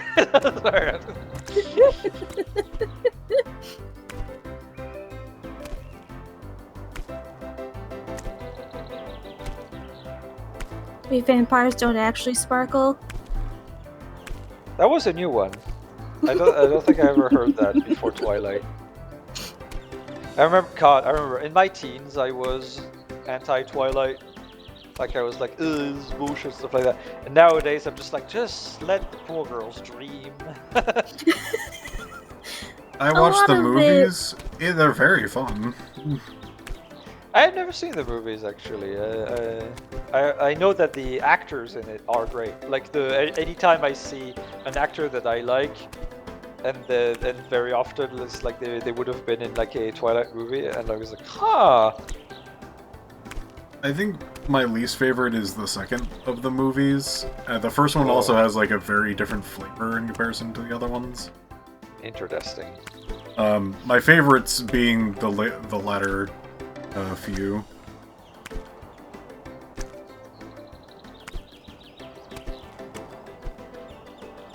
The lead, like, quote-unquote evil vampire. God. He really made those movies. Oh, yeah. Fuck, he was also, isn't that also the guy that was like in Good Omens and shit? Like, that actor, what the fuck was his name? Shit. I don't know The how one that gap. was. Character didn't want to jump even though I hit it like 4 times, and the character's like, ah, what if I just didn't go at all? Not like, oh, I pressed the button and it didn't work. More like, I pressed the button, it did jump. Up! That dunked me. Did jump. The thing was that the actual, like, leverage, the force to get me off the ground didn't happen. Oh, weird.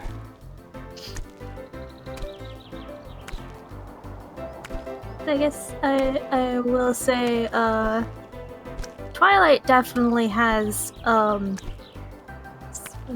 put it nicely, some hits and some misses. We're going Like to put the it nice. CGI baby.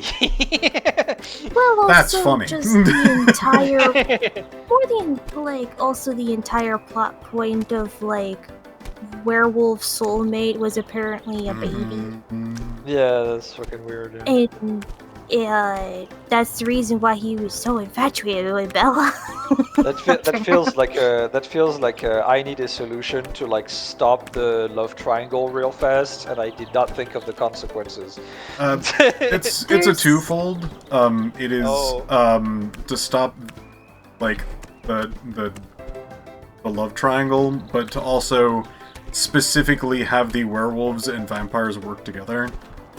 Like, that wasn't a thing until, like, basically that coupling happened. I see. So, Twilight has a decent amount of Oh, there's a gap here. So, you know, Twilight has, again, putting it nicely, some hits and some misses. But, I always thought it was, interesting that, we are very hypercritical of it, which is fair enough, but at least I'll say, like, as a, I guess, teenage-ish girl at the time, there's also just a lot of, like, other media that was around that would also have fair amounts of ick, but if it was, like, male-centric media, it is usually given more of a pass. Oh yeah, no, absolutely. Whereas, I like, genuinely think that the main teen reason girls. why, I genuinely think the main reason why Twilight was so hyper criticized is because it was popular with teen girls and teen boys grew insecure. Only I could be a sparkle vampire or Funny, I shirtless boy. I can never be a shirtless boy. Like, How dare they fantasize about men hotter than me? how dare they But I'm allowed, fantasize though. being, like, wanted by hot boys in their area? Or something. Just like, Whoop. A tongue. But I suppose, again, still saying that Twilight definitely has some... Oh yeah.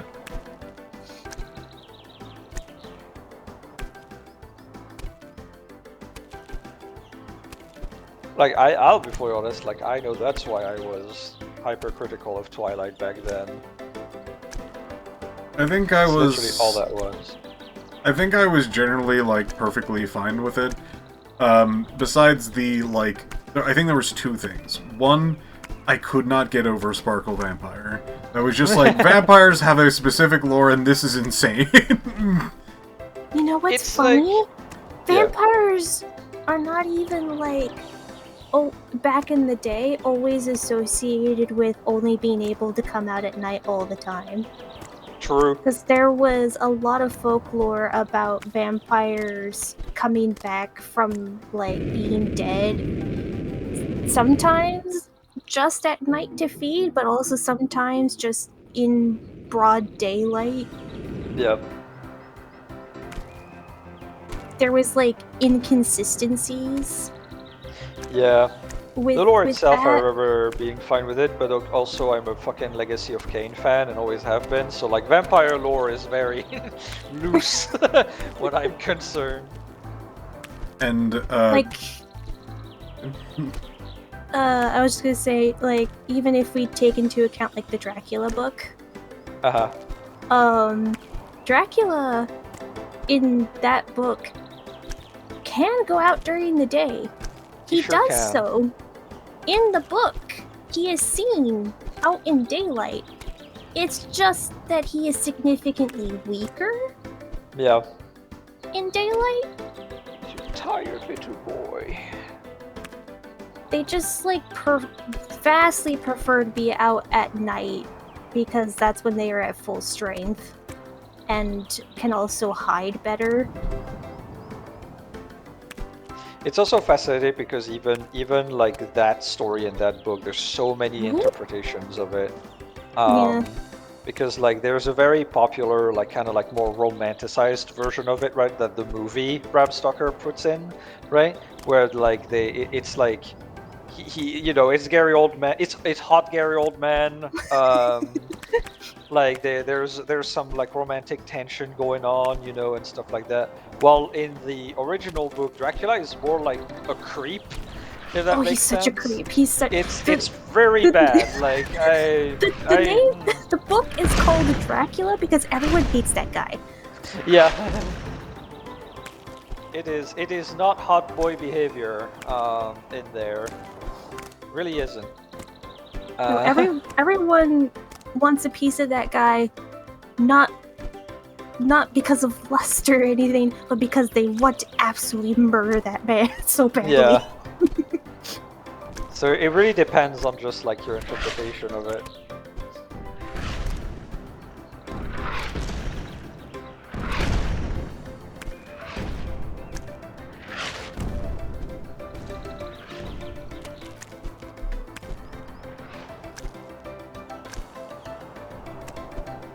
so my other point, since I had two,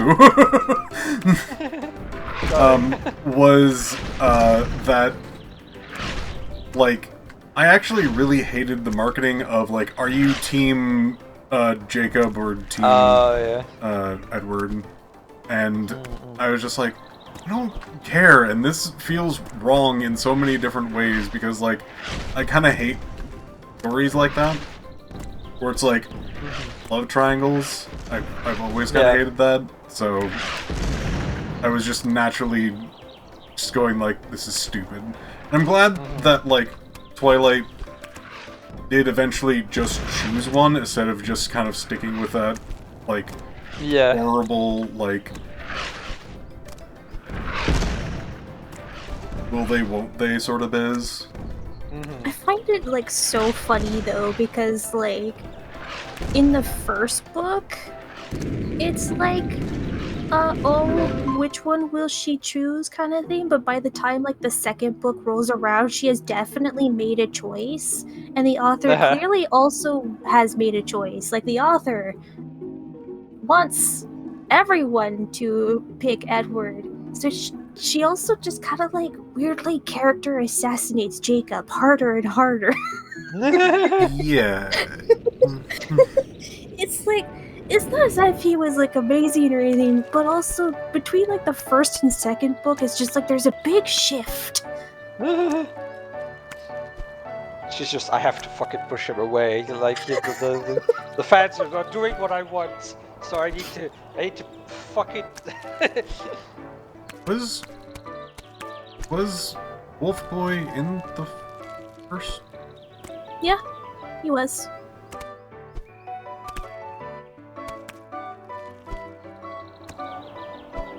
He was in the first movie too.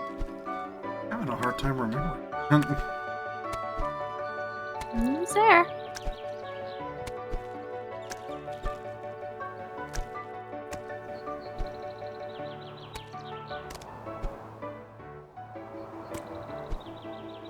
I will say that he was there, but I think it was like the second book that kind of established, I guess technically, more of him, because the first book had to like set the groundwork for a lot of things, you know, like first books Yeah. tend to do, of like introducing like all of the characters that are going to be in the story, introducing like also the main character and like the setup of like her going to like a new school.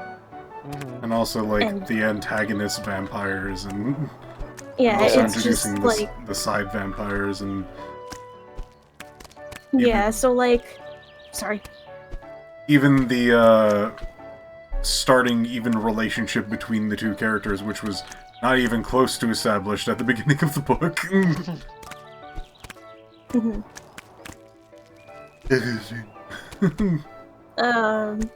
So yeah, just like the first book / movie just has to establish a lot. So I honestly can't even remember fully if the first book is even where you find out that Jacob is a werewolf or not. I cannot honestly remember if it was discussed in that one or if that was a second book thing. Because the second book is where, because we already have characters mostly introduced, it like expands upon things more. Yeah.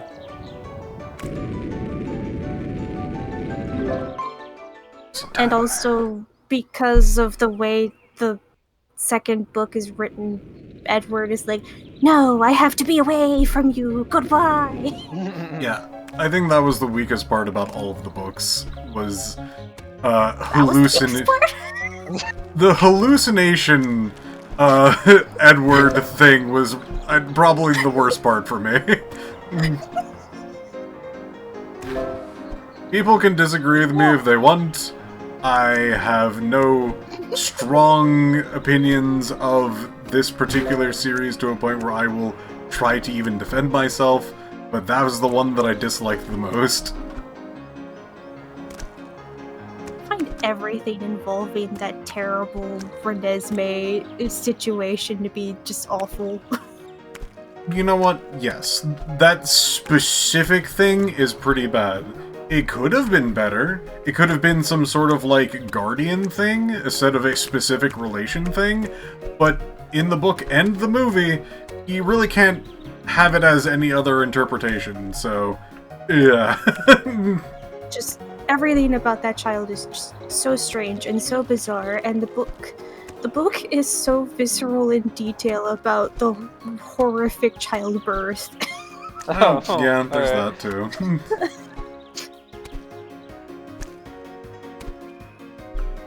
Get killed for baby. Murder. Baby. Babby.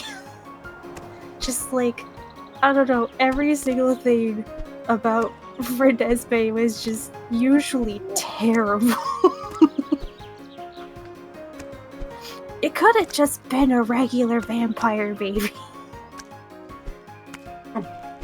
Which, if it was, apparently that is super bad and stuff. It's just super bad. Apparently, throughout all of humanity, this has never happened ever. It has, Never, but they give another example of a thing that actually did happen. Oh, really? Like, Yeah, there was like another family that happened too. It was actually like during the confrontation at the end. didn't the baby age fast? Yeah. Yeah, the Wait, the baby. Oh no! Don't tell me the baby becomes like a full-on like adult character. no, not but yet, she's- but she does age very quickly. She does Oh. age very fast. She becomes Oh, a no. character that can basically think and talk and do things by, like, the end of the book, and I think she basically got birthed at the beginning of the book. Jesus. Oh no. I like She's that. the weirdest dampier.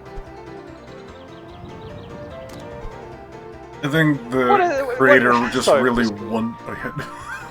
I think the creator just really wanted her to just be like, Yeah, she's like a person now instead of just a baby for the rest of the story, and I don't want to do a time jump, so they age fast, I guess. Yeah, that makes sense. That's my guess. It's a bad guess, but it's my guess. One would assume. But yeah, Glass, what would be, in your opinion, a good example of Dampier, I wonder? As a specialist. As a professional. You know, I feel like in a lot of vampire media, we don't really get Dampiers.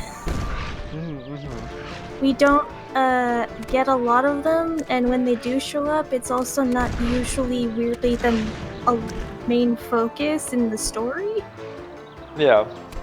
Like, Alucard is technically a Dampier.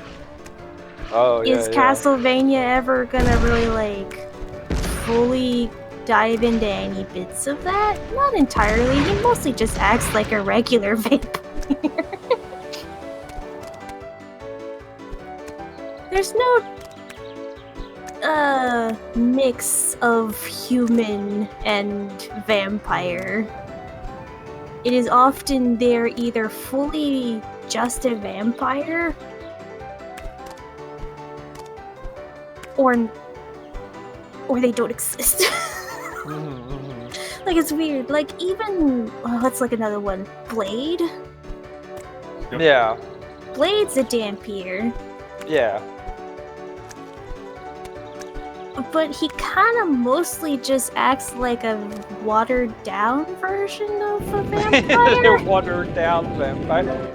Damn! Like, in the nicest way possible. Burn!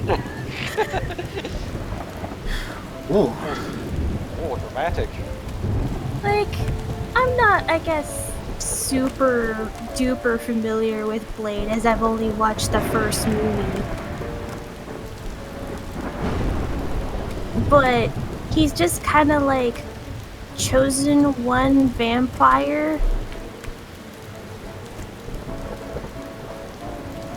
There's like a daywalker thing, and Yeah. there is a struggle of like him sort of still needing blood, kind of. Yeah, he still need. That's like the one thing that I can. Oh gosh. Jesus. Apparently, you are no longer the force of nature. It's Fuck nature.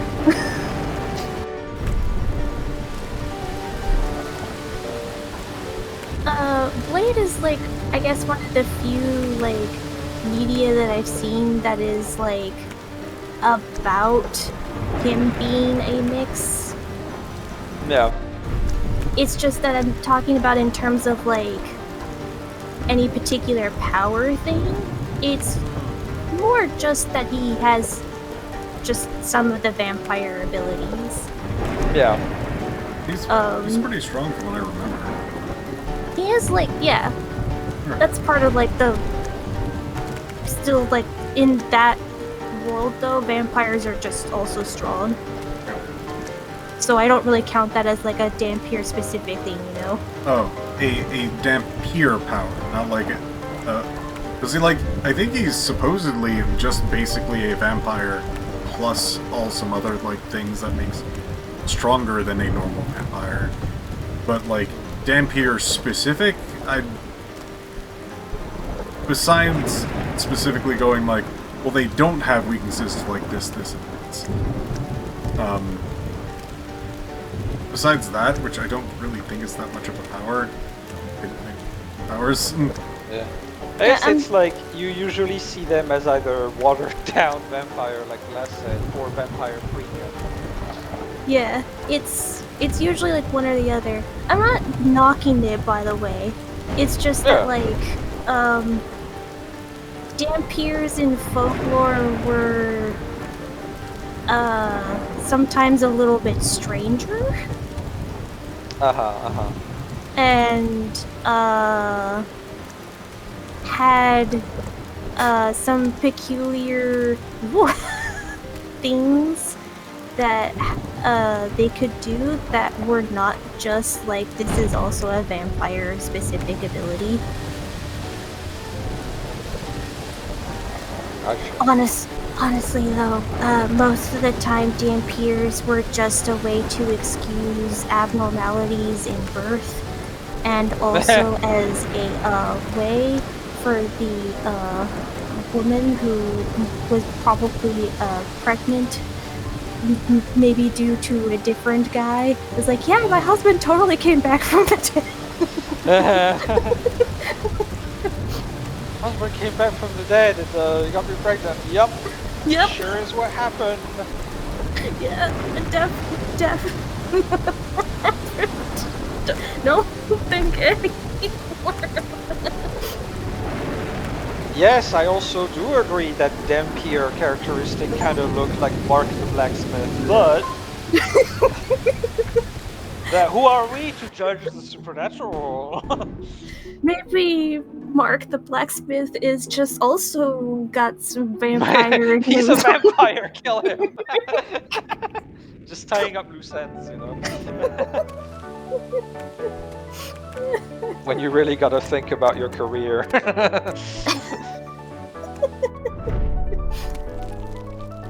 I would say like Blade is probably like the one that is probably the most interesting out of the bunch, just because that is an entire part of his like struggle.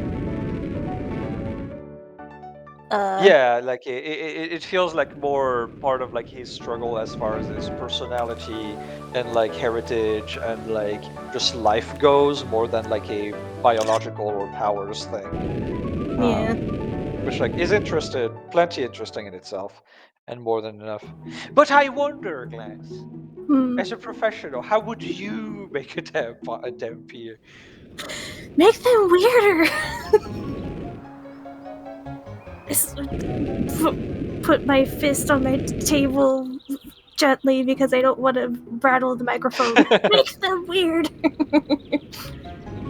It's supposed to be a mixture of what's basically an undead abomination and a person. Let them have weird abilities that are not just vampire specific. I feel like you need to put some vampire thing in there, or else it's just gonna feel like a different like creature entirely. I got Yeah. you. Gluttony. Did you tear that video? Did you tear it?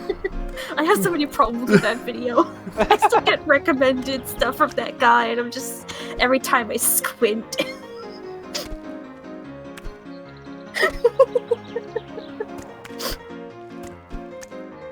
Just like vampires were just like undead super beings and such, and then you got Dampier that are basically just that, but like a little bit less usually. But like, I don't know, add a bit more to it. Personally, Especially I like it. Personally, I like it when it becomes more of like instead of it being like vampire and like human, have it be like vampire angel. I think that's still like. Wait, no, it's demon angel is what I'm thinking about. Oh, never mind. I was gonna say that's so specific. Do you have an example? Because like that was the kind of specific that feels like you have to have seen something. Oh yeah, I've seen them. I see. Okay, vampire and angel. I've seen them. Okay, cool. Flying across the sky with the red and blue blinkings in the air. Thousand. God, speaking of half vampire, half something, do you guys remember Underworld? The concept, or the half vampire, half werewolf guy? No. That was like it was a series of movies from the like I want to say early 2000s, Yeah, I know the movie series. I never watched it. I mean, if you want 2000s edge, like, it's so good for that. But like, specifically, there's a whole deal about a guy that it got very silly. Oh yeah, it gets very silly. The blue dude, yes, exactly. So it's this whole big deal, right? Of like, he's a guy, he's a special kind of guy, because if you, but he gets bit by a vampire, but like if he gets bit by a vampire, but also by a werewolf before his transformation completes, they'll become a hybrid. And no one can have that because war between vampires and werewolves. And he ends up kind of being like a weird Smurf guy. Like, he's just. Oh, you mean just like blue? Okay. He's just kind of like blue for some Sorry, reason. I've been in freaking video games for too long, and I'm like, yeah. You mean like super powerful at level 1 Smurf? Is that what you're talking about? Like. I mean, that too. He is also super powerful at level 1. But like, he just like, yeah, gets kind of like blue. And there's not much left of the werewolf, honestly, in there. It's got like black eyes with no sclera. Like, it's just like, I don't know where they were going with it. It was a little bit weird and underwhelming. The same guy that plays the antagonist vampire in Twilight plays the werewolf guy in those movies. I keep forgetting his fucking name, but like he's great. He's a great actor.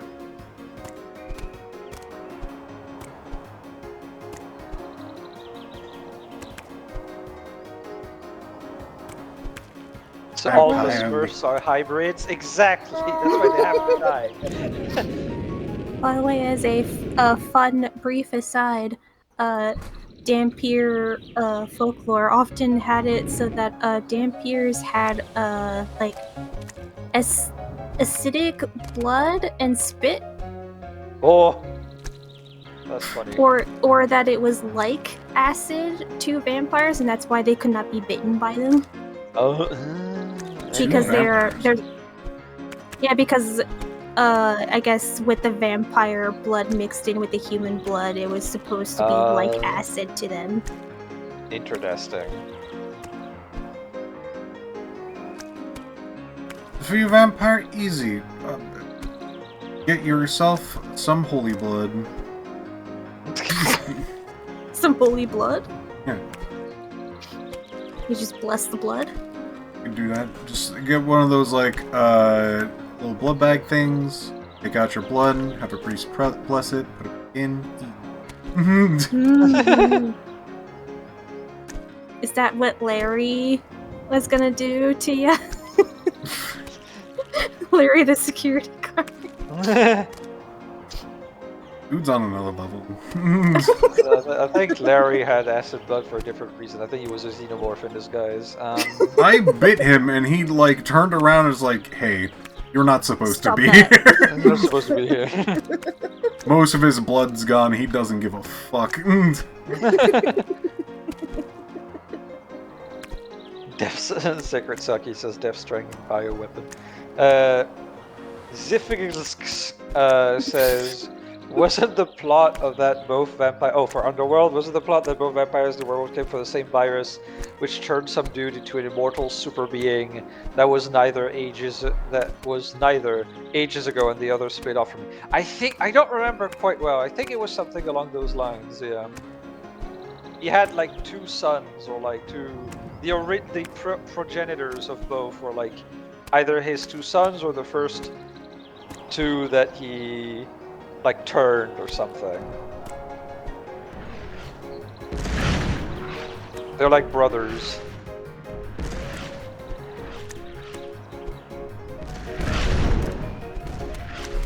The Legacy of Kain shit. Legacy of Kain. I love Legacy of Kain. Love it. Brother. That's all I'm gonna say. Brother. Brother.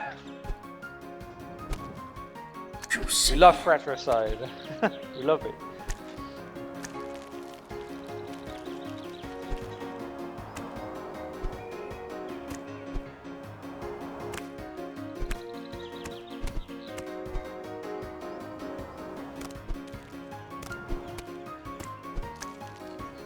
I think I'm going forward. I think so. Ooh.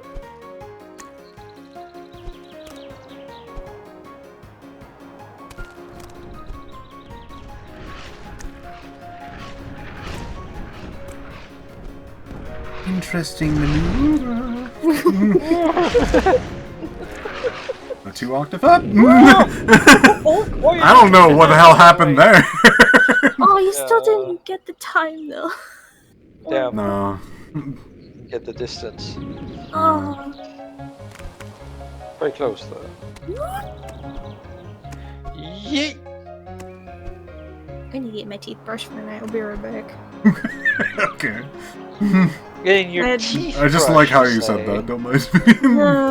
Pretty suspicious. Teeth, you say? Teeth, you say? What's on your teeth, eh? Well, you gotta wash them. Oh, just, you know, in case I end up biting anybody, I don't want to, like, infect them. Fair enough. It's probably good. You know, I'm concerned. Honey, it's time for your... It's time for dinner, honey. I'll be right back.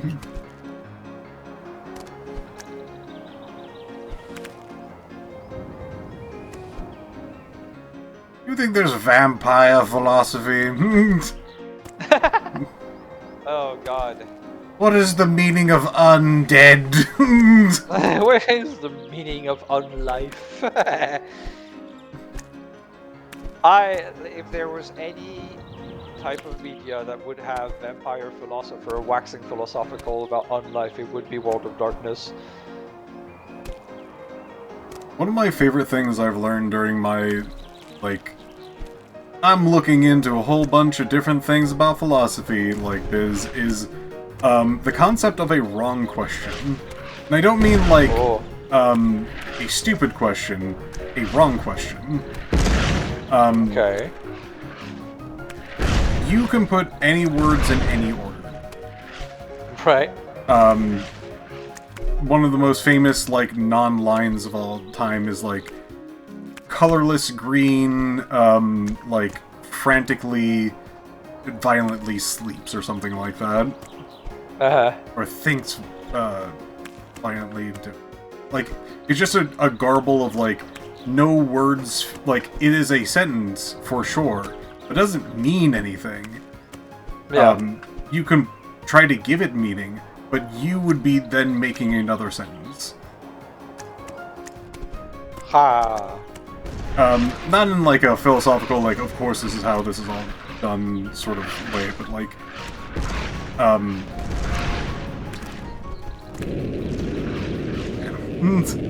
unfortunate that those balls went in those particular spots where I kept trying to get footing, and they're like, no footing for you. How about this footing? Nope. How about this one? Nope. Sorry, a random cannonball destroyed your livelihood.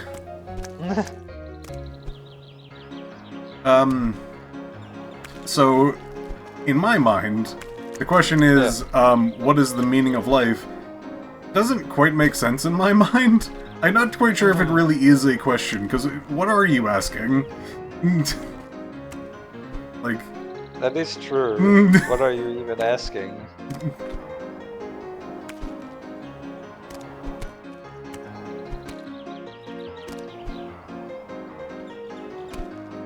You mean, like, definitionally? That's a thing that has already happened. You can pick up a dictionary and find the meaning of life.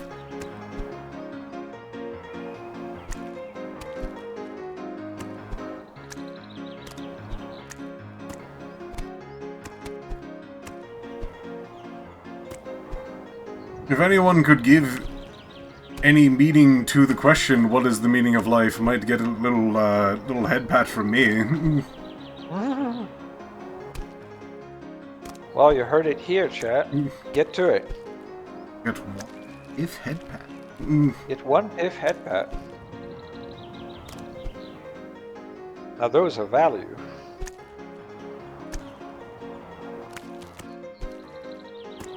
I got one once, I was never the same. 42 nailed it. That's a cop out. Also Everyone incorrect. We goes- double checked that.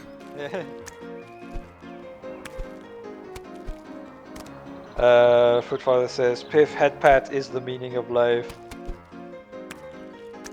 Meaning of life is simple to post screaming skeletons. Specifically, there is none, so you can make your own. Streamer Clerky is the only one that actually attempted, so either you get one head pat from me because you actually tried, instead of memeing your way out. Like all the other weaklings. Sorry, chat. I don't mean it.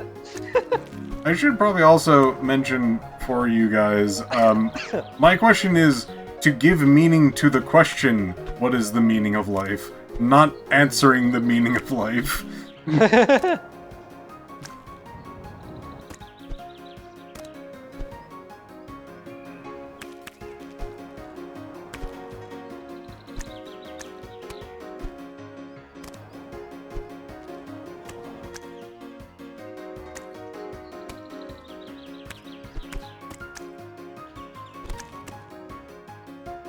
Shit. Yeah. I guess we're too low.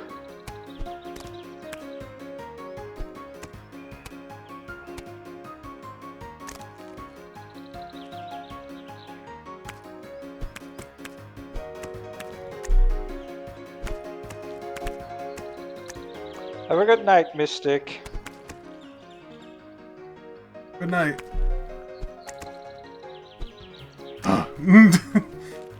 You did it. Line Congrats. jumps are rough. Yeah.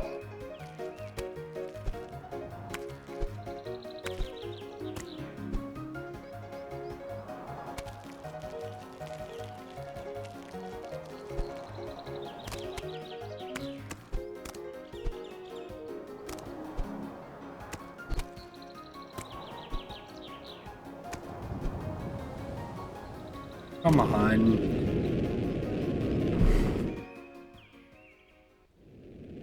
Had it. I had it. You had it. Welcome back.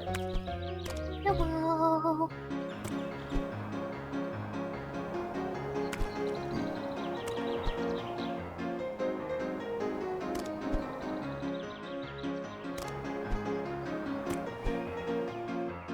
Also, I'm sorry, I'm about to transform a jokey comment into an actual conversation. I'm very sorry about that. But Foodfather says memes are my philosophy. And like, that's fucking interesting. Because, oh, before that, I'll do justice to Foodfather because I think Foodfather actually attempted.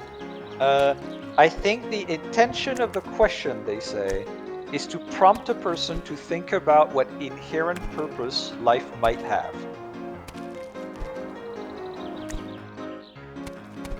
Purpose, interesting.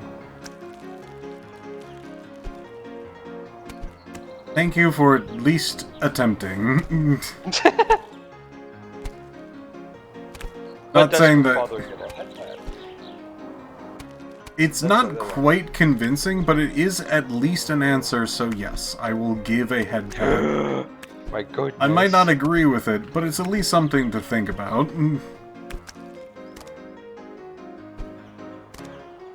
There you go.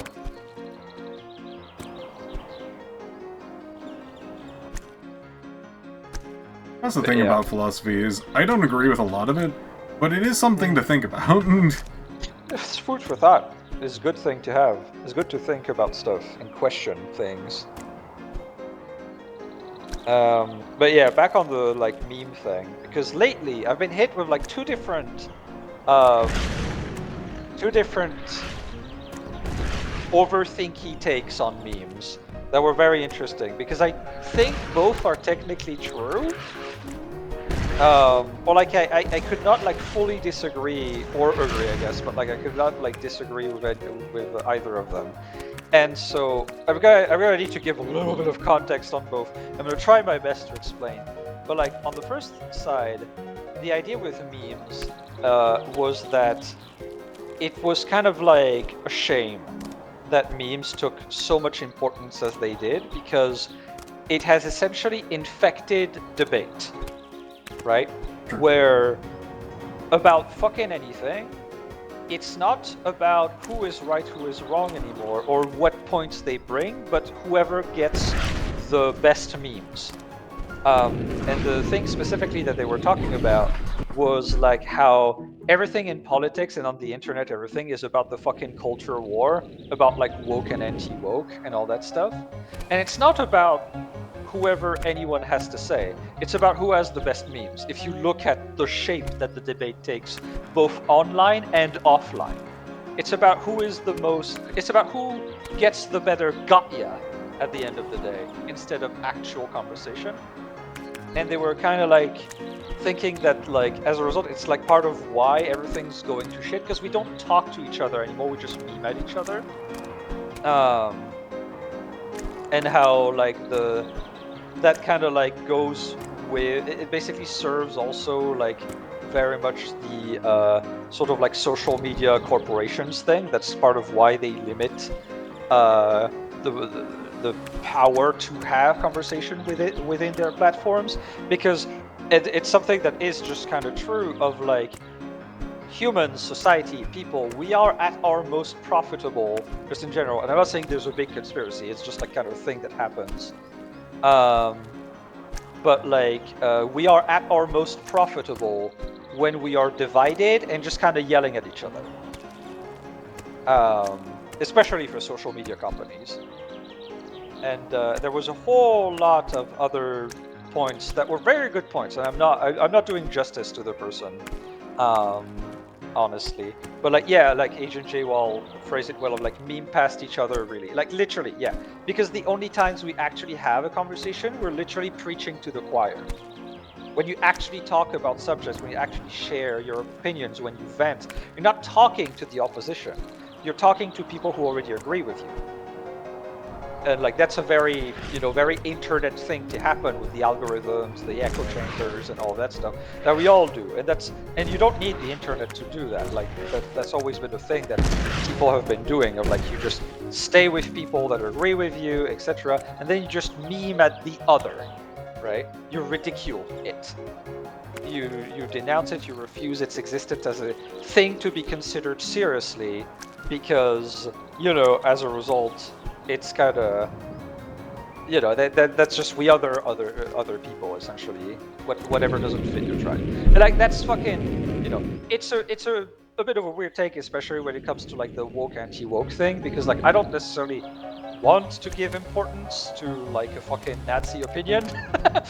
But like I get what they say, in the sense of like it feels sometimes that the solution is try to do away like put the memes aside for a little bit. I know it's scary. I know it's scary to do that.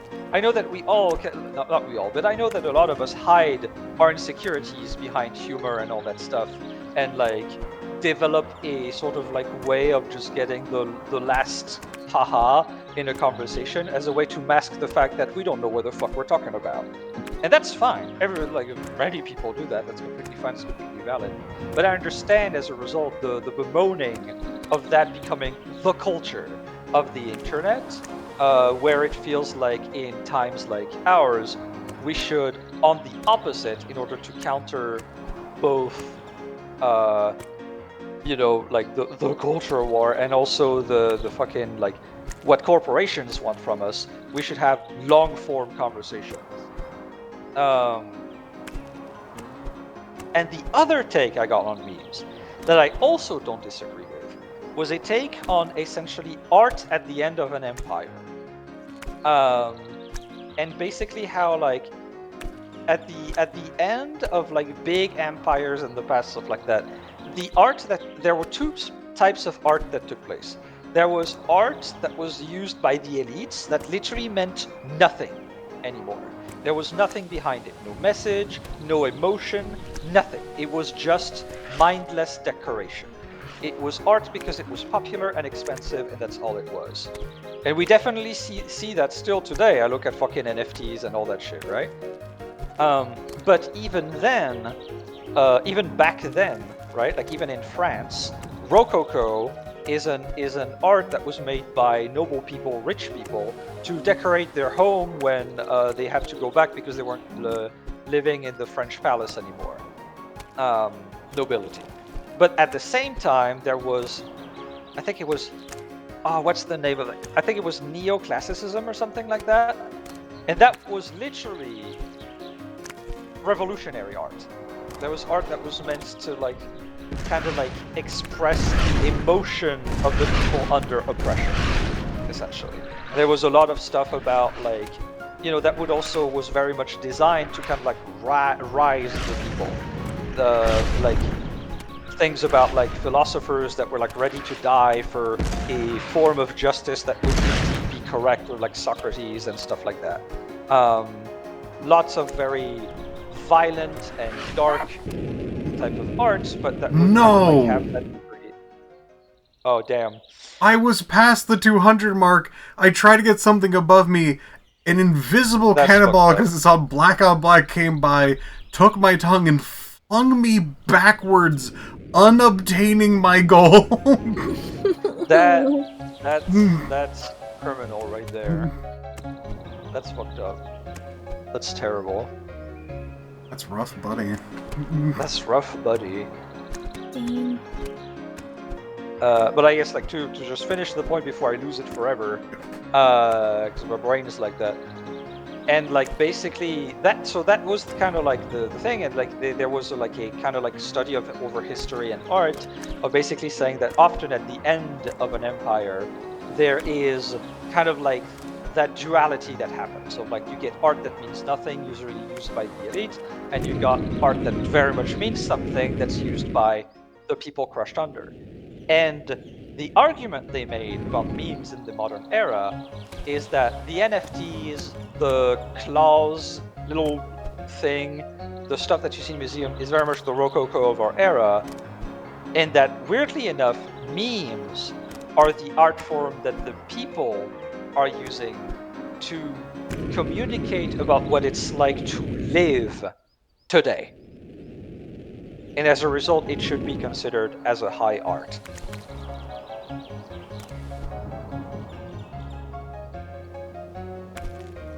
There, I did it. I phrased the whole thing. Hooray! Obviously, if anyone fucking didn't go like, you know, cross-eyed and just what the fuck are you talking about during that, because that was very meandery and I did not do a good job at like making it engaging and clear. But like, if anyone has opinions, would love to hear them. But yeah. I feel like a lot of that last one does sound pretty neat, but it also has to put everything into perspective of like the eras of specifically the like elite falling and a new era coming through with new bits and pieces. I'm not sure if we're there yet. I think there might be things coming to a head, and then we can see where like the dust settles. I do think memes are for the people, but I think the internet has also made it so the people and the let's say the upper echelon is starting to more co-mingle than not. I think we're going to be seeing something a lot more different. Yeah. That makes sense. There isn't a separation as much anymore as there was before. I feel like concept of art and concept of a lot of things are going to be much more of a changed scope, to a point where I'm not quite sure exactly how much emphasis there is going to be on traditional art in an era change. I think there's going to be a lot more when talking about separations from the lower and higher class. I think art is going to be something that is going to change because it is reactionary. Okay. Sorry, all of the balloons destroyed when I walked over. Yeah, I fucking saw that. Don't know what the fuck happened there.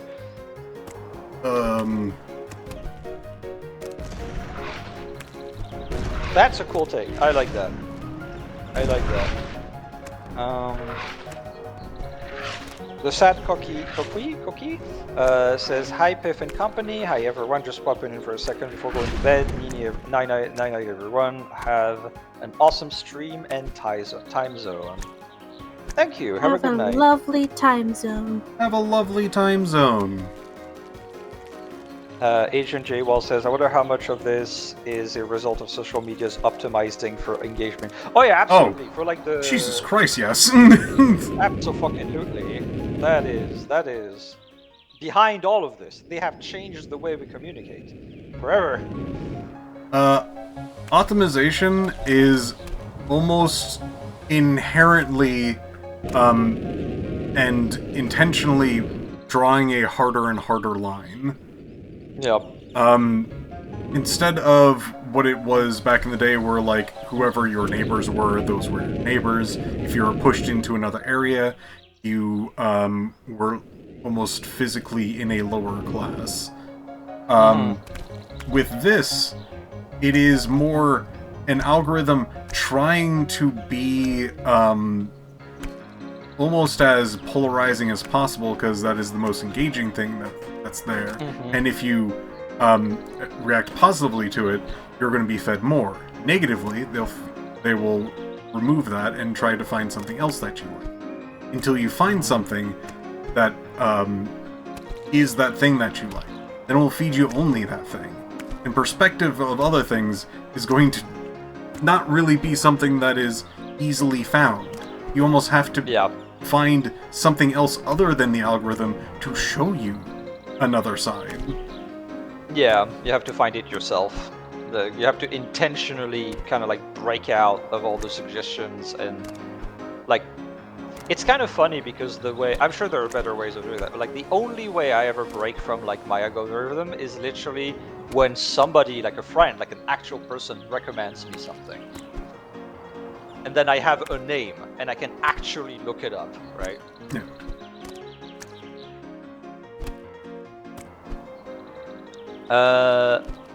Cami Moon says, something that is hard to define is getting harder to define, and the common people art is probably going to change a lot more before we can define it. That makes a lot of sense to me, yeah. Food Father says, it's like a fucked up Lotus Eater situation where they keep trying to find the thing that will keep you in your bubble. Yeah. Yeah, absolutely. It's like it's interesting too, right? Because it's like we say it tries to find the thing you like, and that's technically not true, right? It's trying to find the thing you will engage with the most, right? Yeah.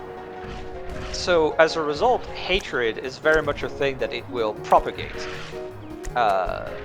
Just as it's not like, is it intentional? I mean, I think it kind of is as a opportunistic thing.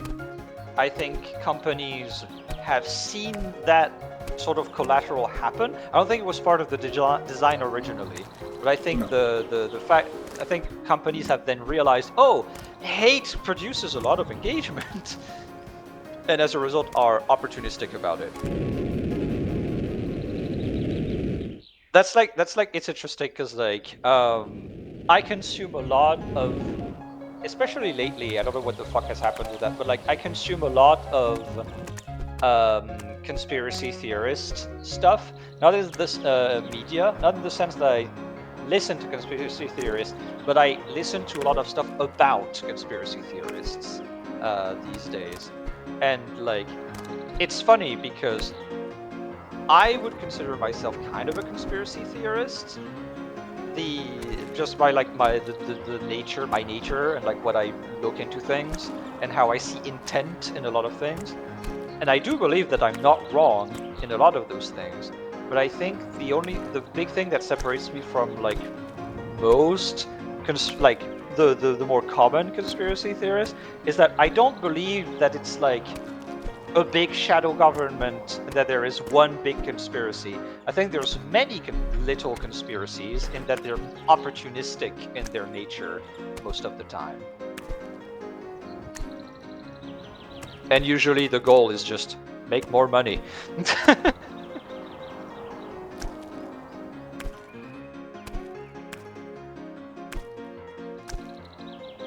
Or like, I guess make more money is not quite the thing.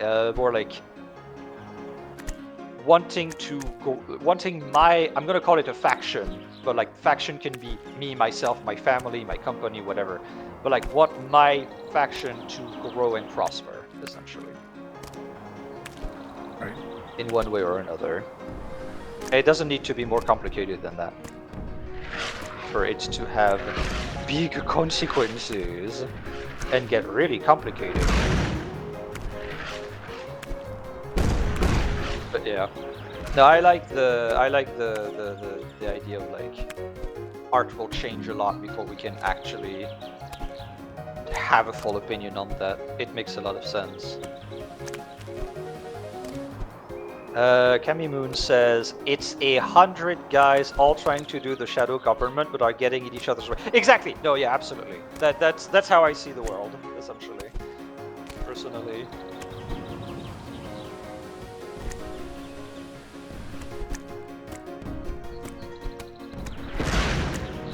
It's tools for control everywhere.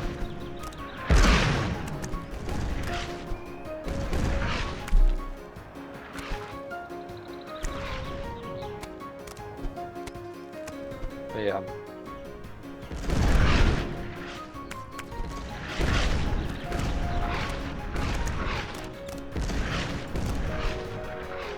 In a weird way, like I like what you said, Piph, about the elite will meddle way more than in the past, right? Hey, congrats.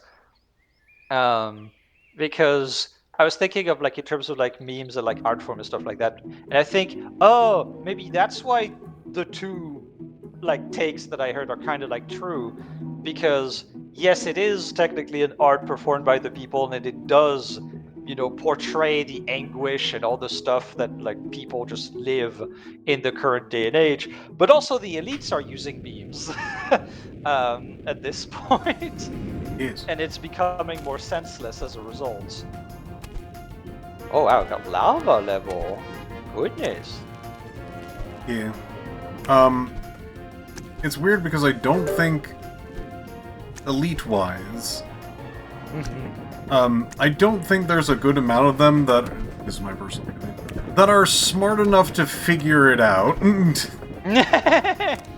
Yeah, that's I think they fair. just think it funny, so they Yeah. do the meme. Yeah. And anyone who's usually trying to become the meme is also doing a really poor job because they are just also not good at it. Yeah. No, I can see that absolutely. Corporations suck at memes. It's like, it's interesting, right? Because corporations do suck at memes. I agree with you completely. And yet there's a lot of corporation memes and just bad memes that will become very popular and will be used, usually by people we don't like around these parts, but still.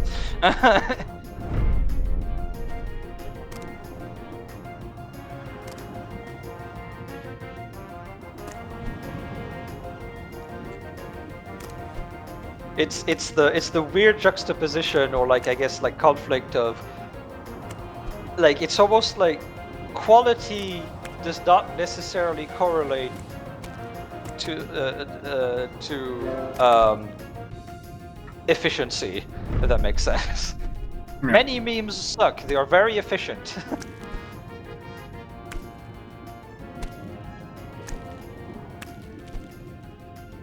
Like Musk saying, like, become meme in the most tone-deaf way, yeah.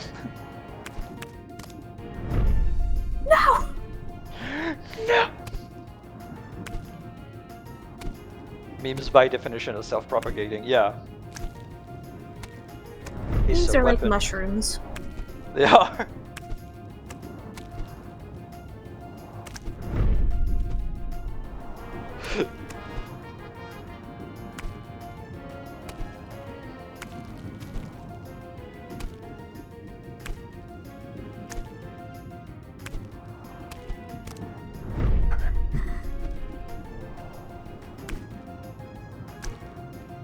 At least mushrooms can feel compassion. Are you sure? Plants inherently try to kill each other. So much. Maybe Surprisingly, they feel bad about it.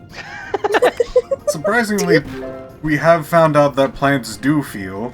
Yeah, they have and they do emotions. communicate. I have no idea about fungi. No idea.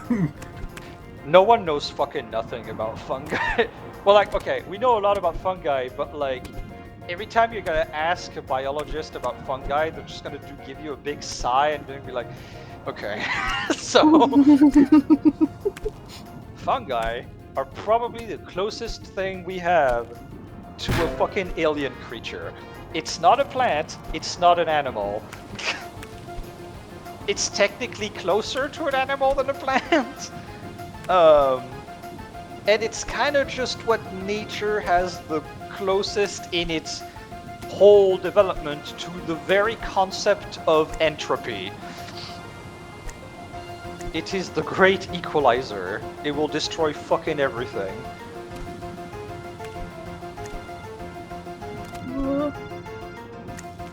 I'm at a good distance. Yeah. That was a huge amount of time that I was just cruising. Cruising, yeah.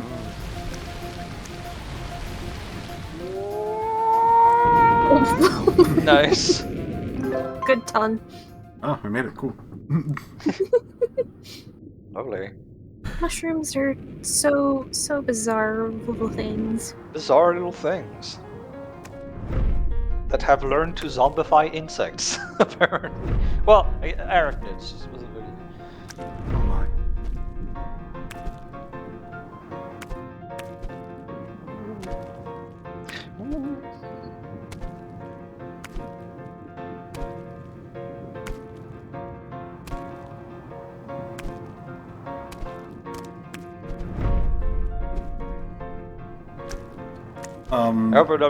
Sorry, go on. I was going to completely change topic. What are you gonna? Absolutely. Oh, I was literally just gonna say, I hope I'm not annoying everyone by fucking yapping. It's just that Piph started me on philosophy and now my brain's going. Ham-handed philosophy. Not you. Sorry, that's a quote. So I've been also watching a person that is very cool, and I think their opinions are stuff. Named CJ the X, I believe. Yeah, they actually was one of the takes that I quoted, was from them. I noticed. I've swallowed quite a few of their YouTube content. Man, my jumps really suck right now. And if you have not seen such a creature, absolutely check them out. They are amazing. But they are really good. I am not too fond of, like, there's a weird duality with their talking points where, like, hey, don't bring anyone's, like, stuff down, which I absolutely agree with. Like, be happy that they are generally trying and all that other stuff.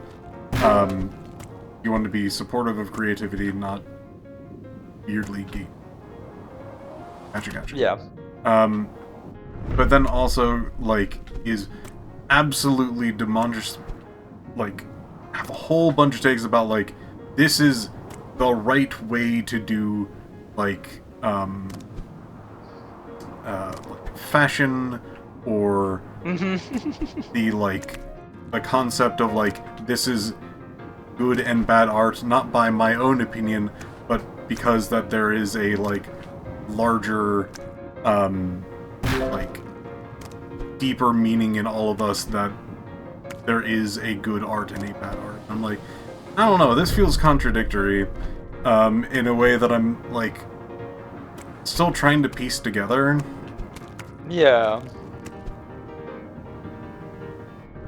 Where if somebody goes just like, this is my own biz, and then you go, not like, I want to support you in your particular decisions, but also you're doing it wrong. Yeah. It feels weird.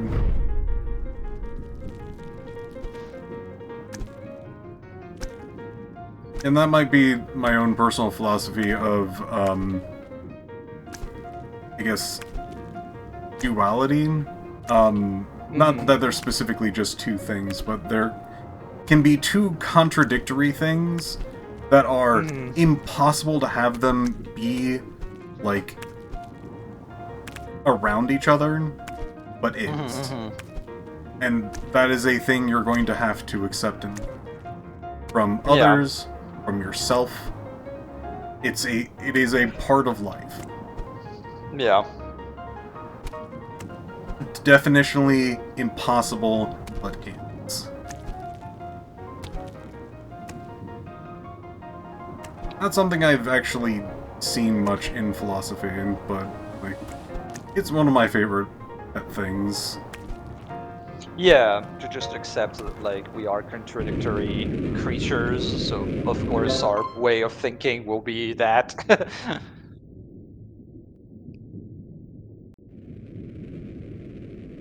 Not only, like, contain multitudes, but, like, contain strong, like... You can only be a, like... Let's just say,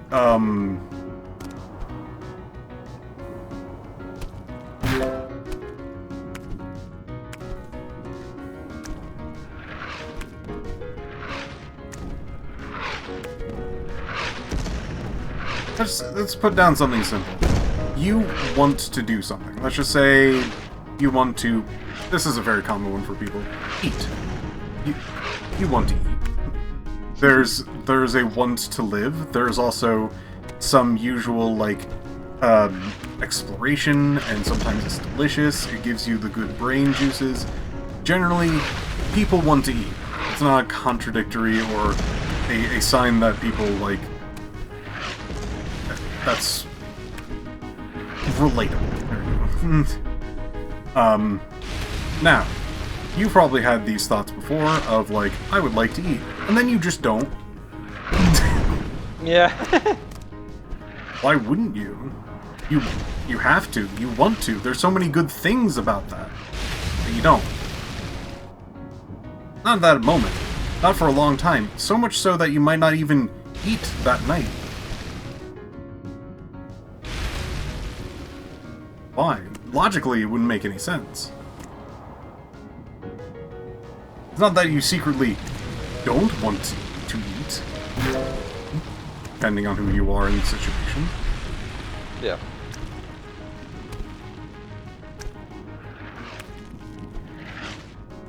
But, like, logically, if you try to think about it at all by, like, there is no reason for me not to do it, but you do it anyway, isn't that almost by definition contradictory? I would assume so.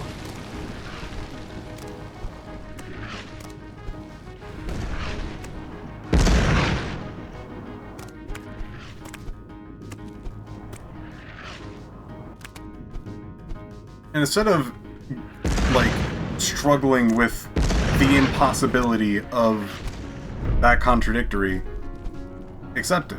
It's part of life.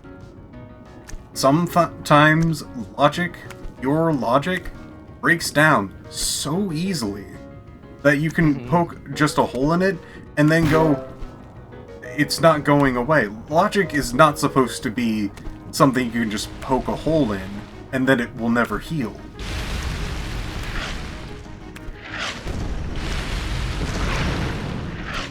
And that's why you have to heal it. You have to accept it.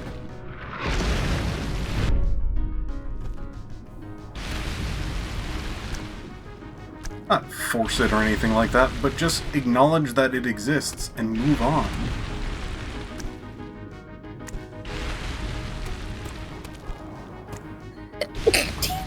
Bless you. You can also, like, not acknowledge it. Like, it's basically just making sure that your brain doesn't detonate on itself. Because, like, it wants to understand, and there's almost a thing there specifically, tauntingly, to make it so that you can never understand it. Because there's nothing to understand. Yeah, the whole addicted to problem solving kind of situation.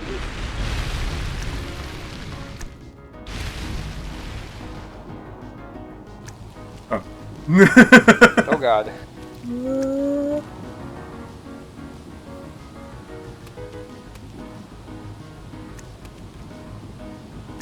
Uh-oh.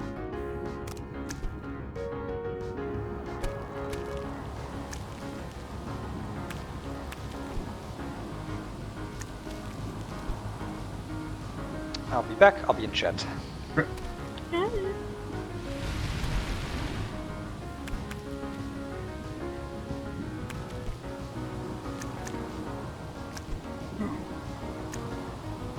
Oof.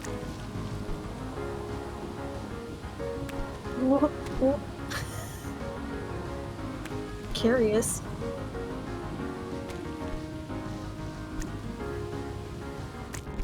Come on. What is it, Daisy?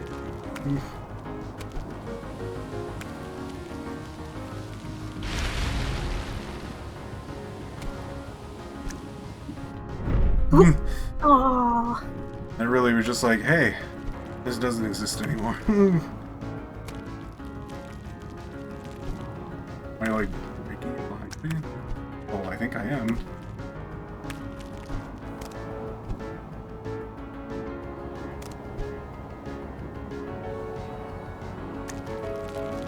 Something fitting about the fact that you are the tiny blob that is destroying the world that you have decided to just visit randomly, and now you're in its molten core. Destroying even that. Where is that?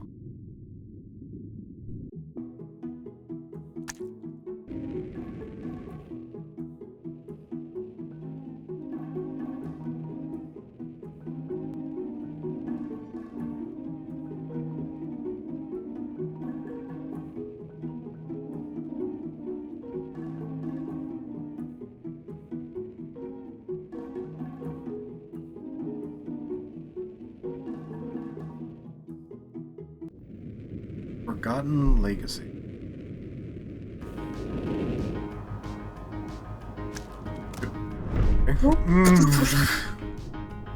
Well,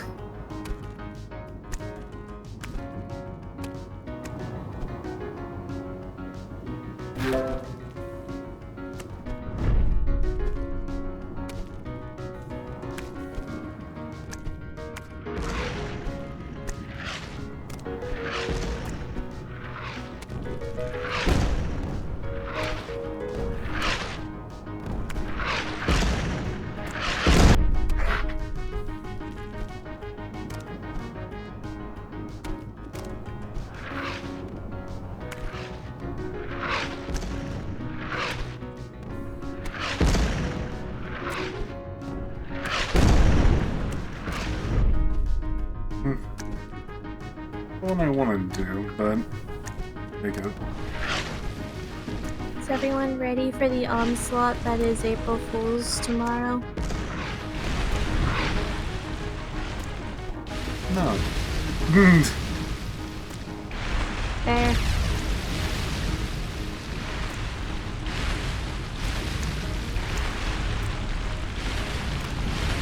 It is a terrifying day. What is terrifying? April Fools. That Oh. is tomorrow. Oh, that is tomorrow. Yeah. Goodness.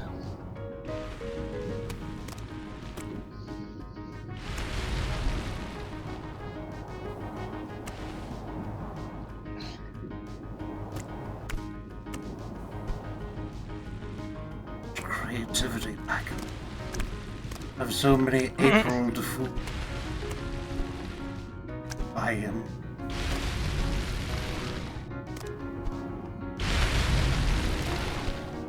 You are the fool. I am the April to fool. Well, that's gonna take a while.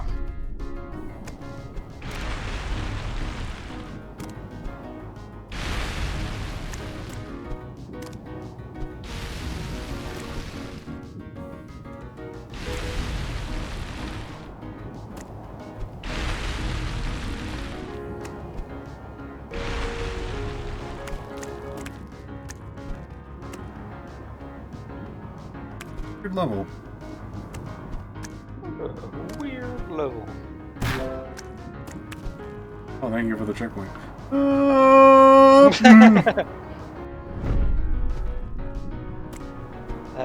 Agent J. Wall says there's a related concept in philosophy called phantasms, or structures for organizing thoughts and feelings, as if viewing the world, I assume, through a prism that can lead to contradictory beliefs.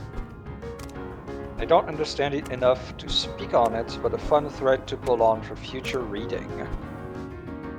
Very nice.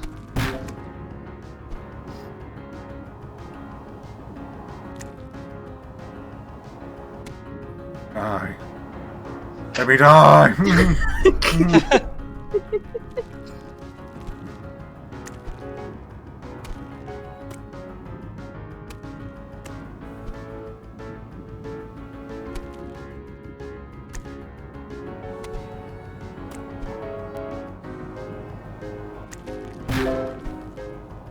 Alright, this.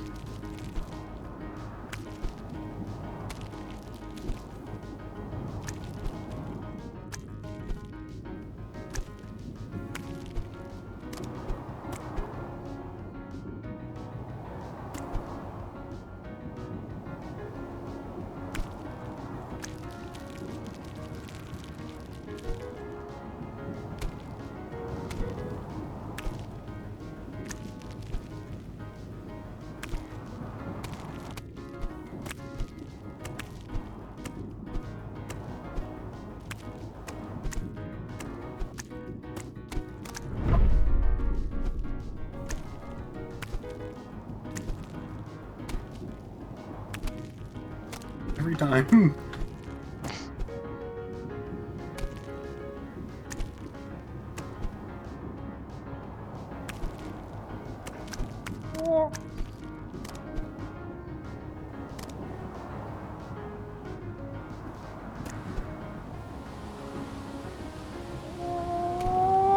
Lovely. Believed. Oh, hey. I believe. I got the star. That's so... Guess I'll this one again.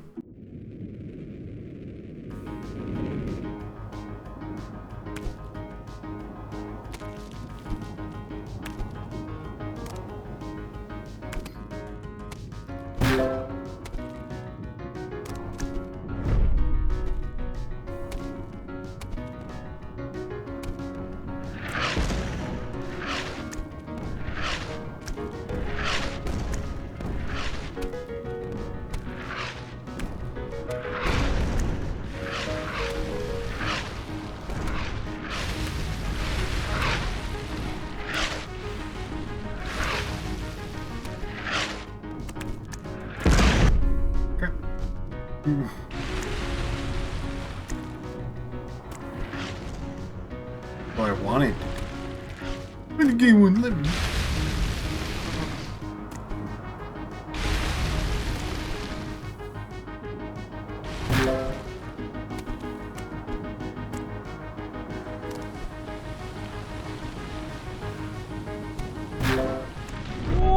Damn.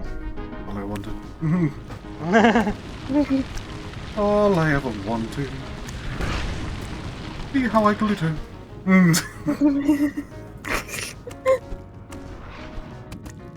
Different movies, Piph. Piph. There's a prize for rotten judgment. No, we're leaving another movie. It's another movie, Piph. I'm singing in the rain. That was not even anime. I'm singing in the rain. I'm singing in the rain. Unless he's not referencing the movie that Singing in the Rain actually comes from, and what he's referencing is the hit movie Robots, where the joke character played by that one guy who did the genie, I can't remember his name right now, did a version of Singing in the Rain before he got swept up by a trash truck and then was forced to undergo a sex change so that way he could survive the trash compactor. Robots is an interesting movie. Then he gets a fight sequence where it's like another musical, but it's Britney Spears now. Yeah. And it's Hit Me Baby one more time. Robin Williams, thank you. I was more thinking, Spider-Man, singing Umbrella. The Spider-Man singing Umbrella? Yeah. Oh, yeah. Who God, was that's doing so the funny. best dance ever? That's so funny because Elora showed me that, like, fucking not long ago. I showed you that not long ago. You showed me that. Oh, it was you, right. I'm sorry. God. Mike, don't take this away from me. Listen, okay, a lot of people show me a lot of things, okay? I'm like... I am always so pleased to show someone who has never seen Tom Holland Umbrella. Right, it wasn't the call where it was like you, me, Elora, Mackenzie, Piph. Yeah. I was there. Yes. I'm referencing that conversation. Listen, man. As a fellow, my memory is shit. They gotta cut me some slack. Understandable. I shake your hand. Why shouldn't I? As a fellow brain not doing too goody, I feel that in my bones.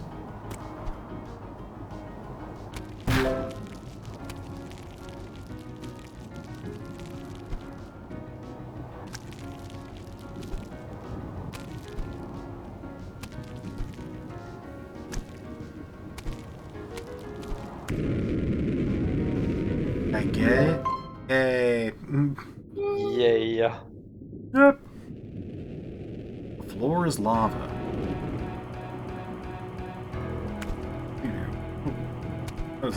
Let's look over there. Goodness.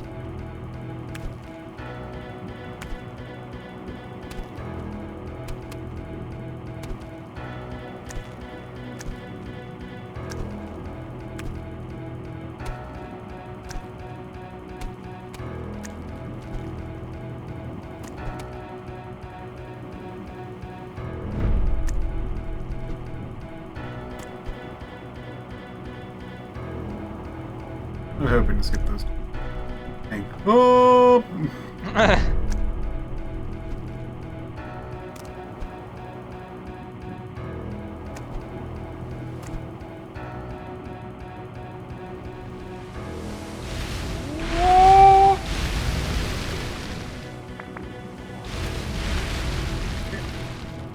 Oh, I see.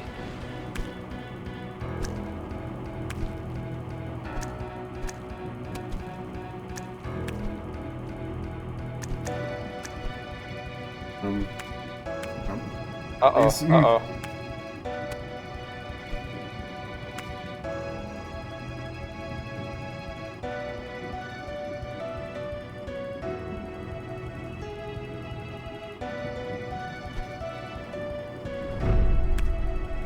I'm sorry, what did you want me to do?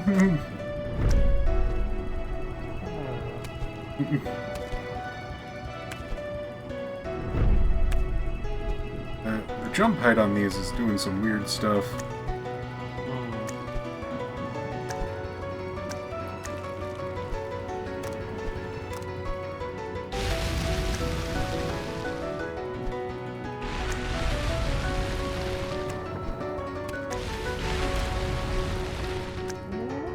I'd love to grab on.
No!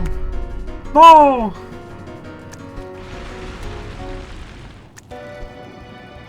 It's all over. But I'm trying.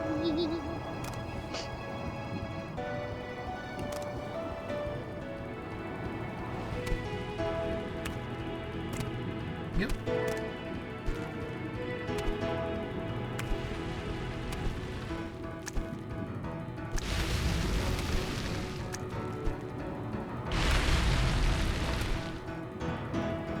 I would like to grab on.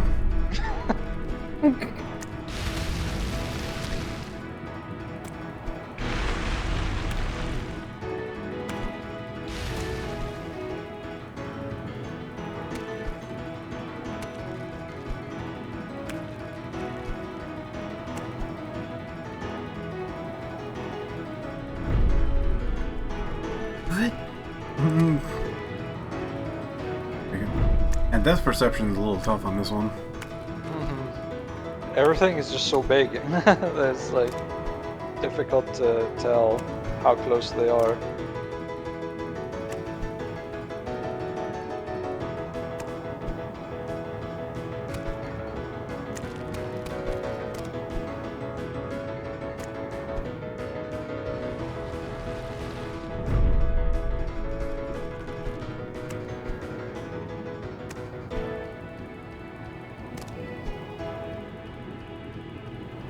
Oh, I went too far back.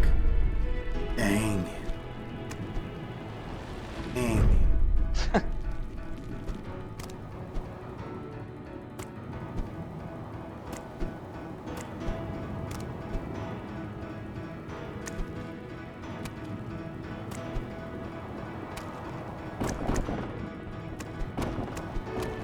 Uh-oh.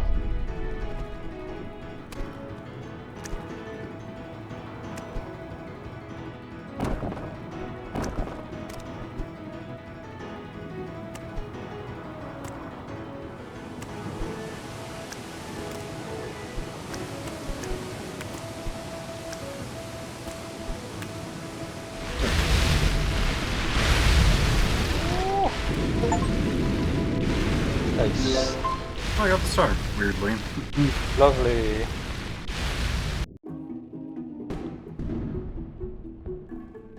Crumbling. Six. Oh. It says 6A, but all it says is 6 here. And the amount of time that I need to complete this level is very long. So we'll see what this is.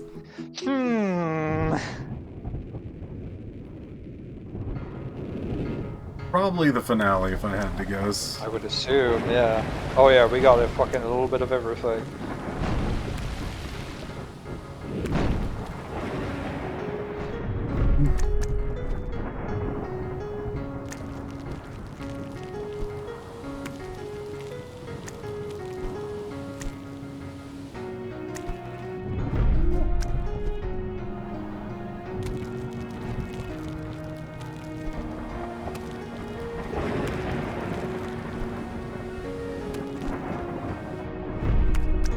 That was bullshit. Alright. Plan to... fuck it. Yep, there you go.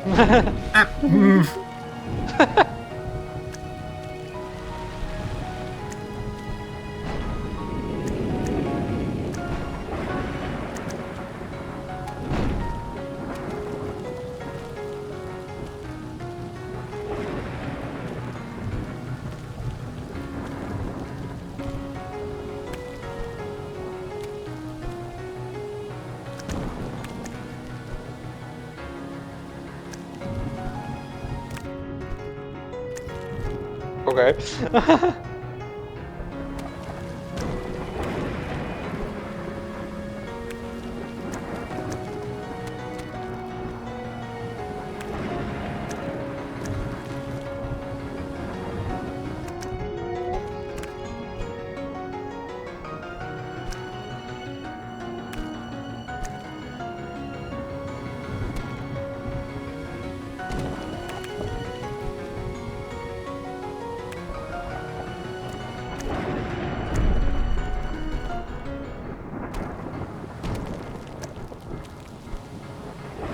So like, all I'm saying is that the theory about this little slime being the ender of this world is like not particularly being, you know, contradicted by the game so far. All I'm saying. I was saying while you were away that it was very fitting that you were the destroyer of worlds, and it looks like you have brought the world down to like its very core. Yeah. There's the thing over there. That Oh. is a thing over there. Counter philosophy, that guy. No, that's the guy who's here to try and stop you. Yeah, That's the hero. That's the yeah, hero. that's the hero. You're the crumbler.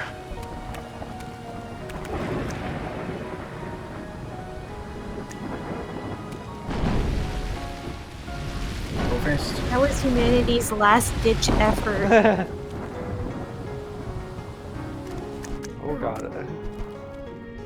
Oh, there's mushrooms? Well, hold the fuck on.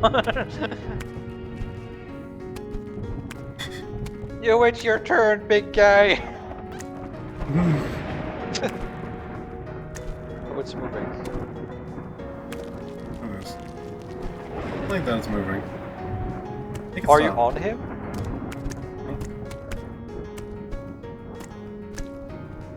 It vaguely almost looked like a leg movement.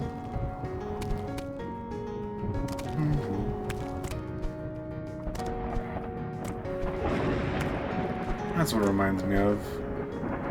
Tally Ho.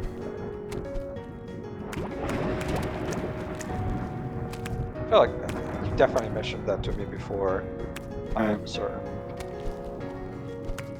I can't place my fucking head on what that's supposed to be. It's a band. That's a band. Where am I supposed to go? It's, yeah.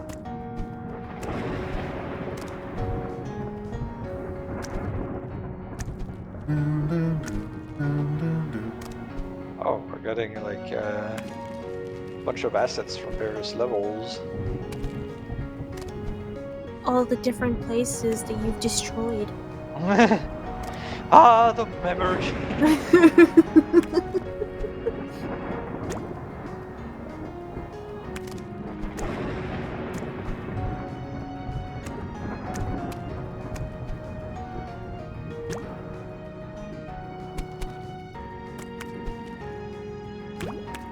Yeah. Rude.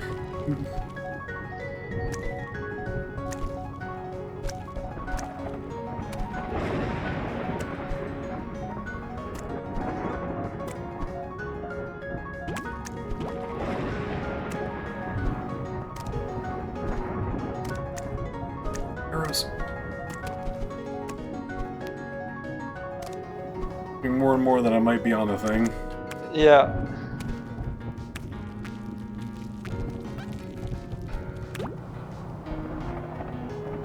Oh, that's bullshit. That's terrible. Why would they do that? That's fucking. That's fucked up. That's fucked up. That's a fucked up. Oh, I see. Okay. No, go back. Move. Timing thing. Okay. Oh, it's a long drop if you don't It's make a it. long way down. Oh, that just keeps happening, huh?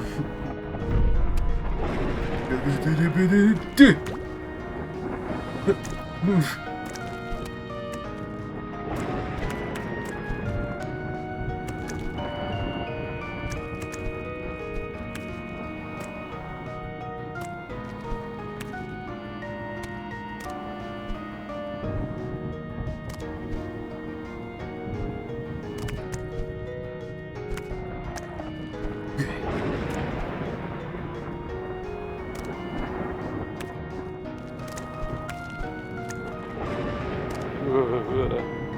Hard to tell entirely where I'm supposed to be going. I think it's supposed to be this way. Yeah. Oh no. Oh no. Oh no. I hate when that happens, where it's just like, let's do every non-stable element here, instead of the thing that's right in front of me.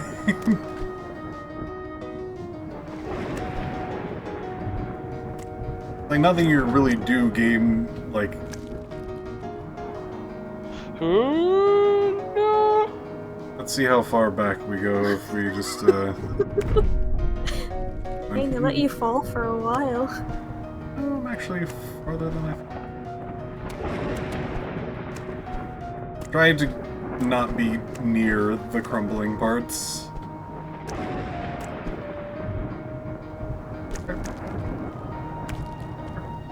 Yeah, it's fine. It's fine.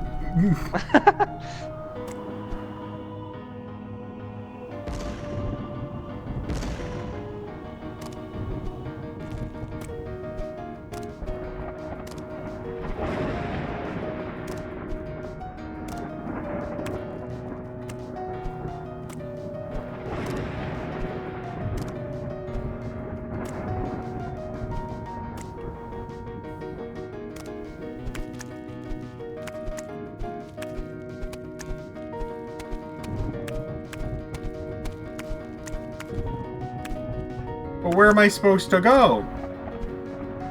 Sure.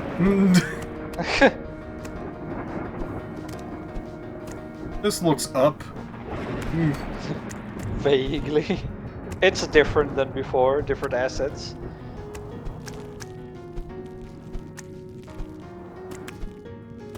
You see, this creature is made out of the entirety of the world that you just destroyed. It represents the world. Fighting the world. Fighting the world. Against the world.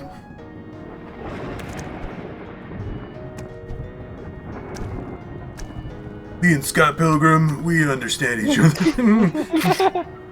I don't know if that's a good thing. Well, Scott Pilgrim's my hero.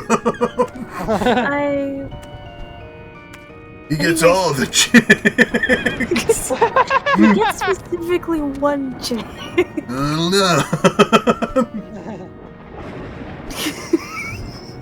I mean, to be fair, I only ever saw the live action movie like once in my entire life, so maybe I'm wrong.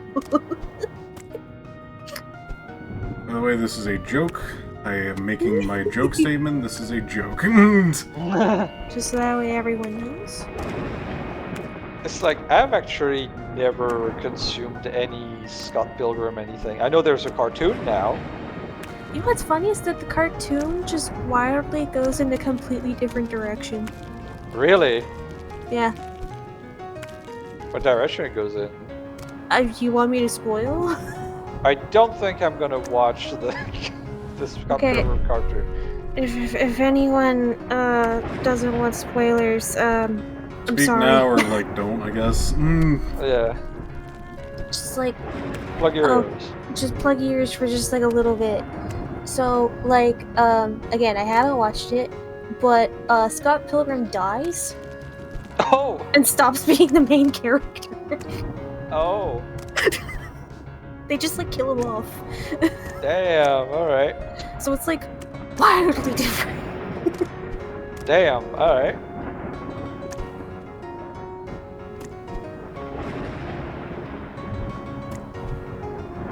You know, in the hit series where he is the titular main character, Yeah. he just gets killed off. Yeah, notably, he dies in the first fight. Oh wow. That's funny. He dies really early. Whoa.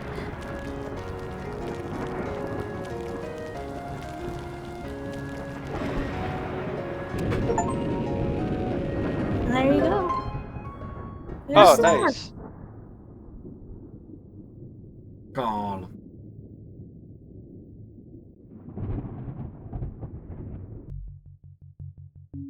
That To be fair, he was got 2 That girls. was the finale. That was the finale? Oh. You destroyed everything and left. Yeah. Just by your sheer presence too. Like you didn't attack anything. It's just you being there made the world tear itself apart. You are the Pale Rider. You were every single horseman of the apocalypse. Just by virtue of you existing and landing on this planet.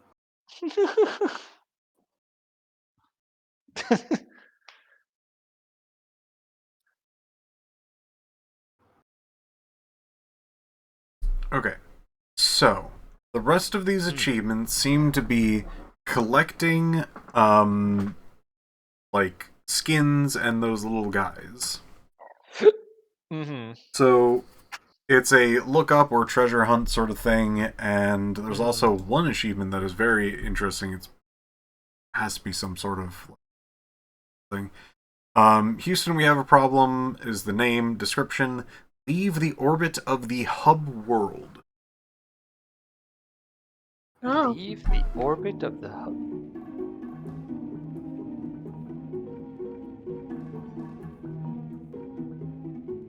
You gotta find some way to get your ship to not orbit this. Oh! No.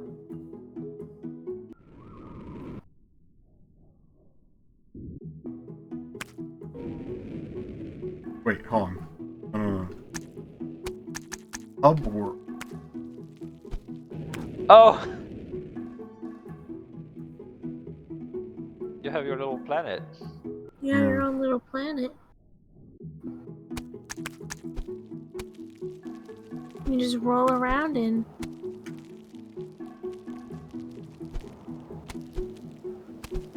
You got a TV. Oh. Oh.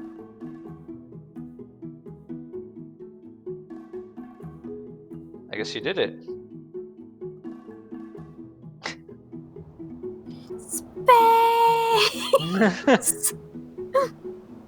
Like that one, like, robot thing from Portal 2. Space!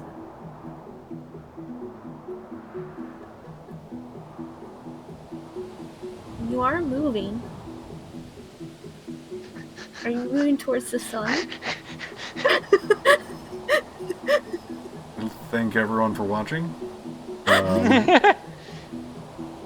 It's been pretty fun. I hope to have more things like this in the future. It has been very entertaining. See you all later.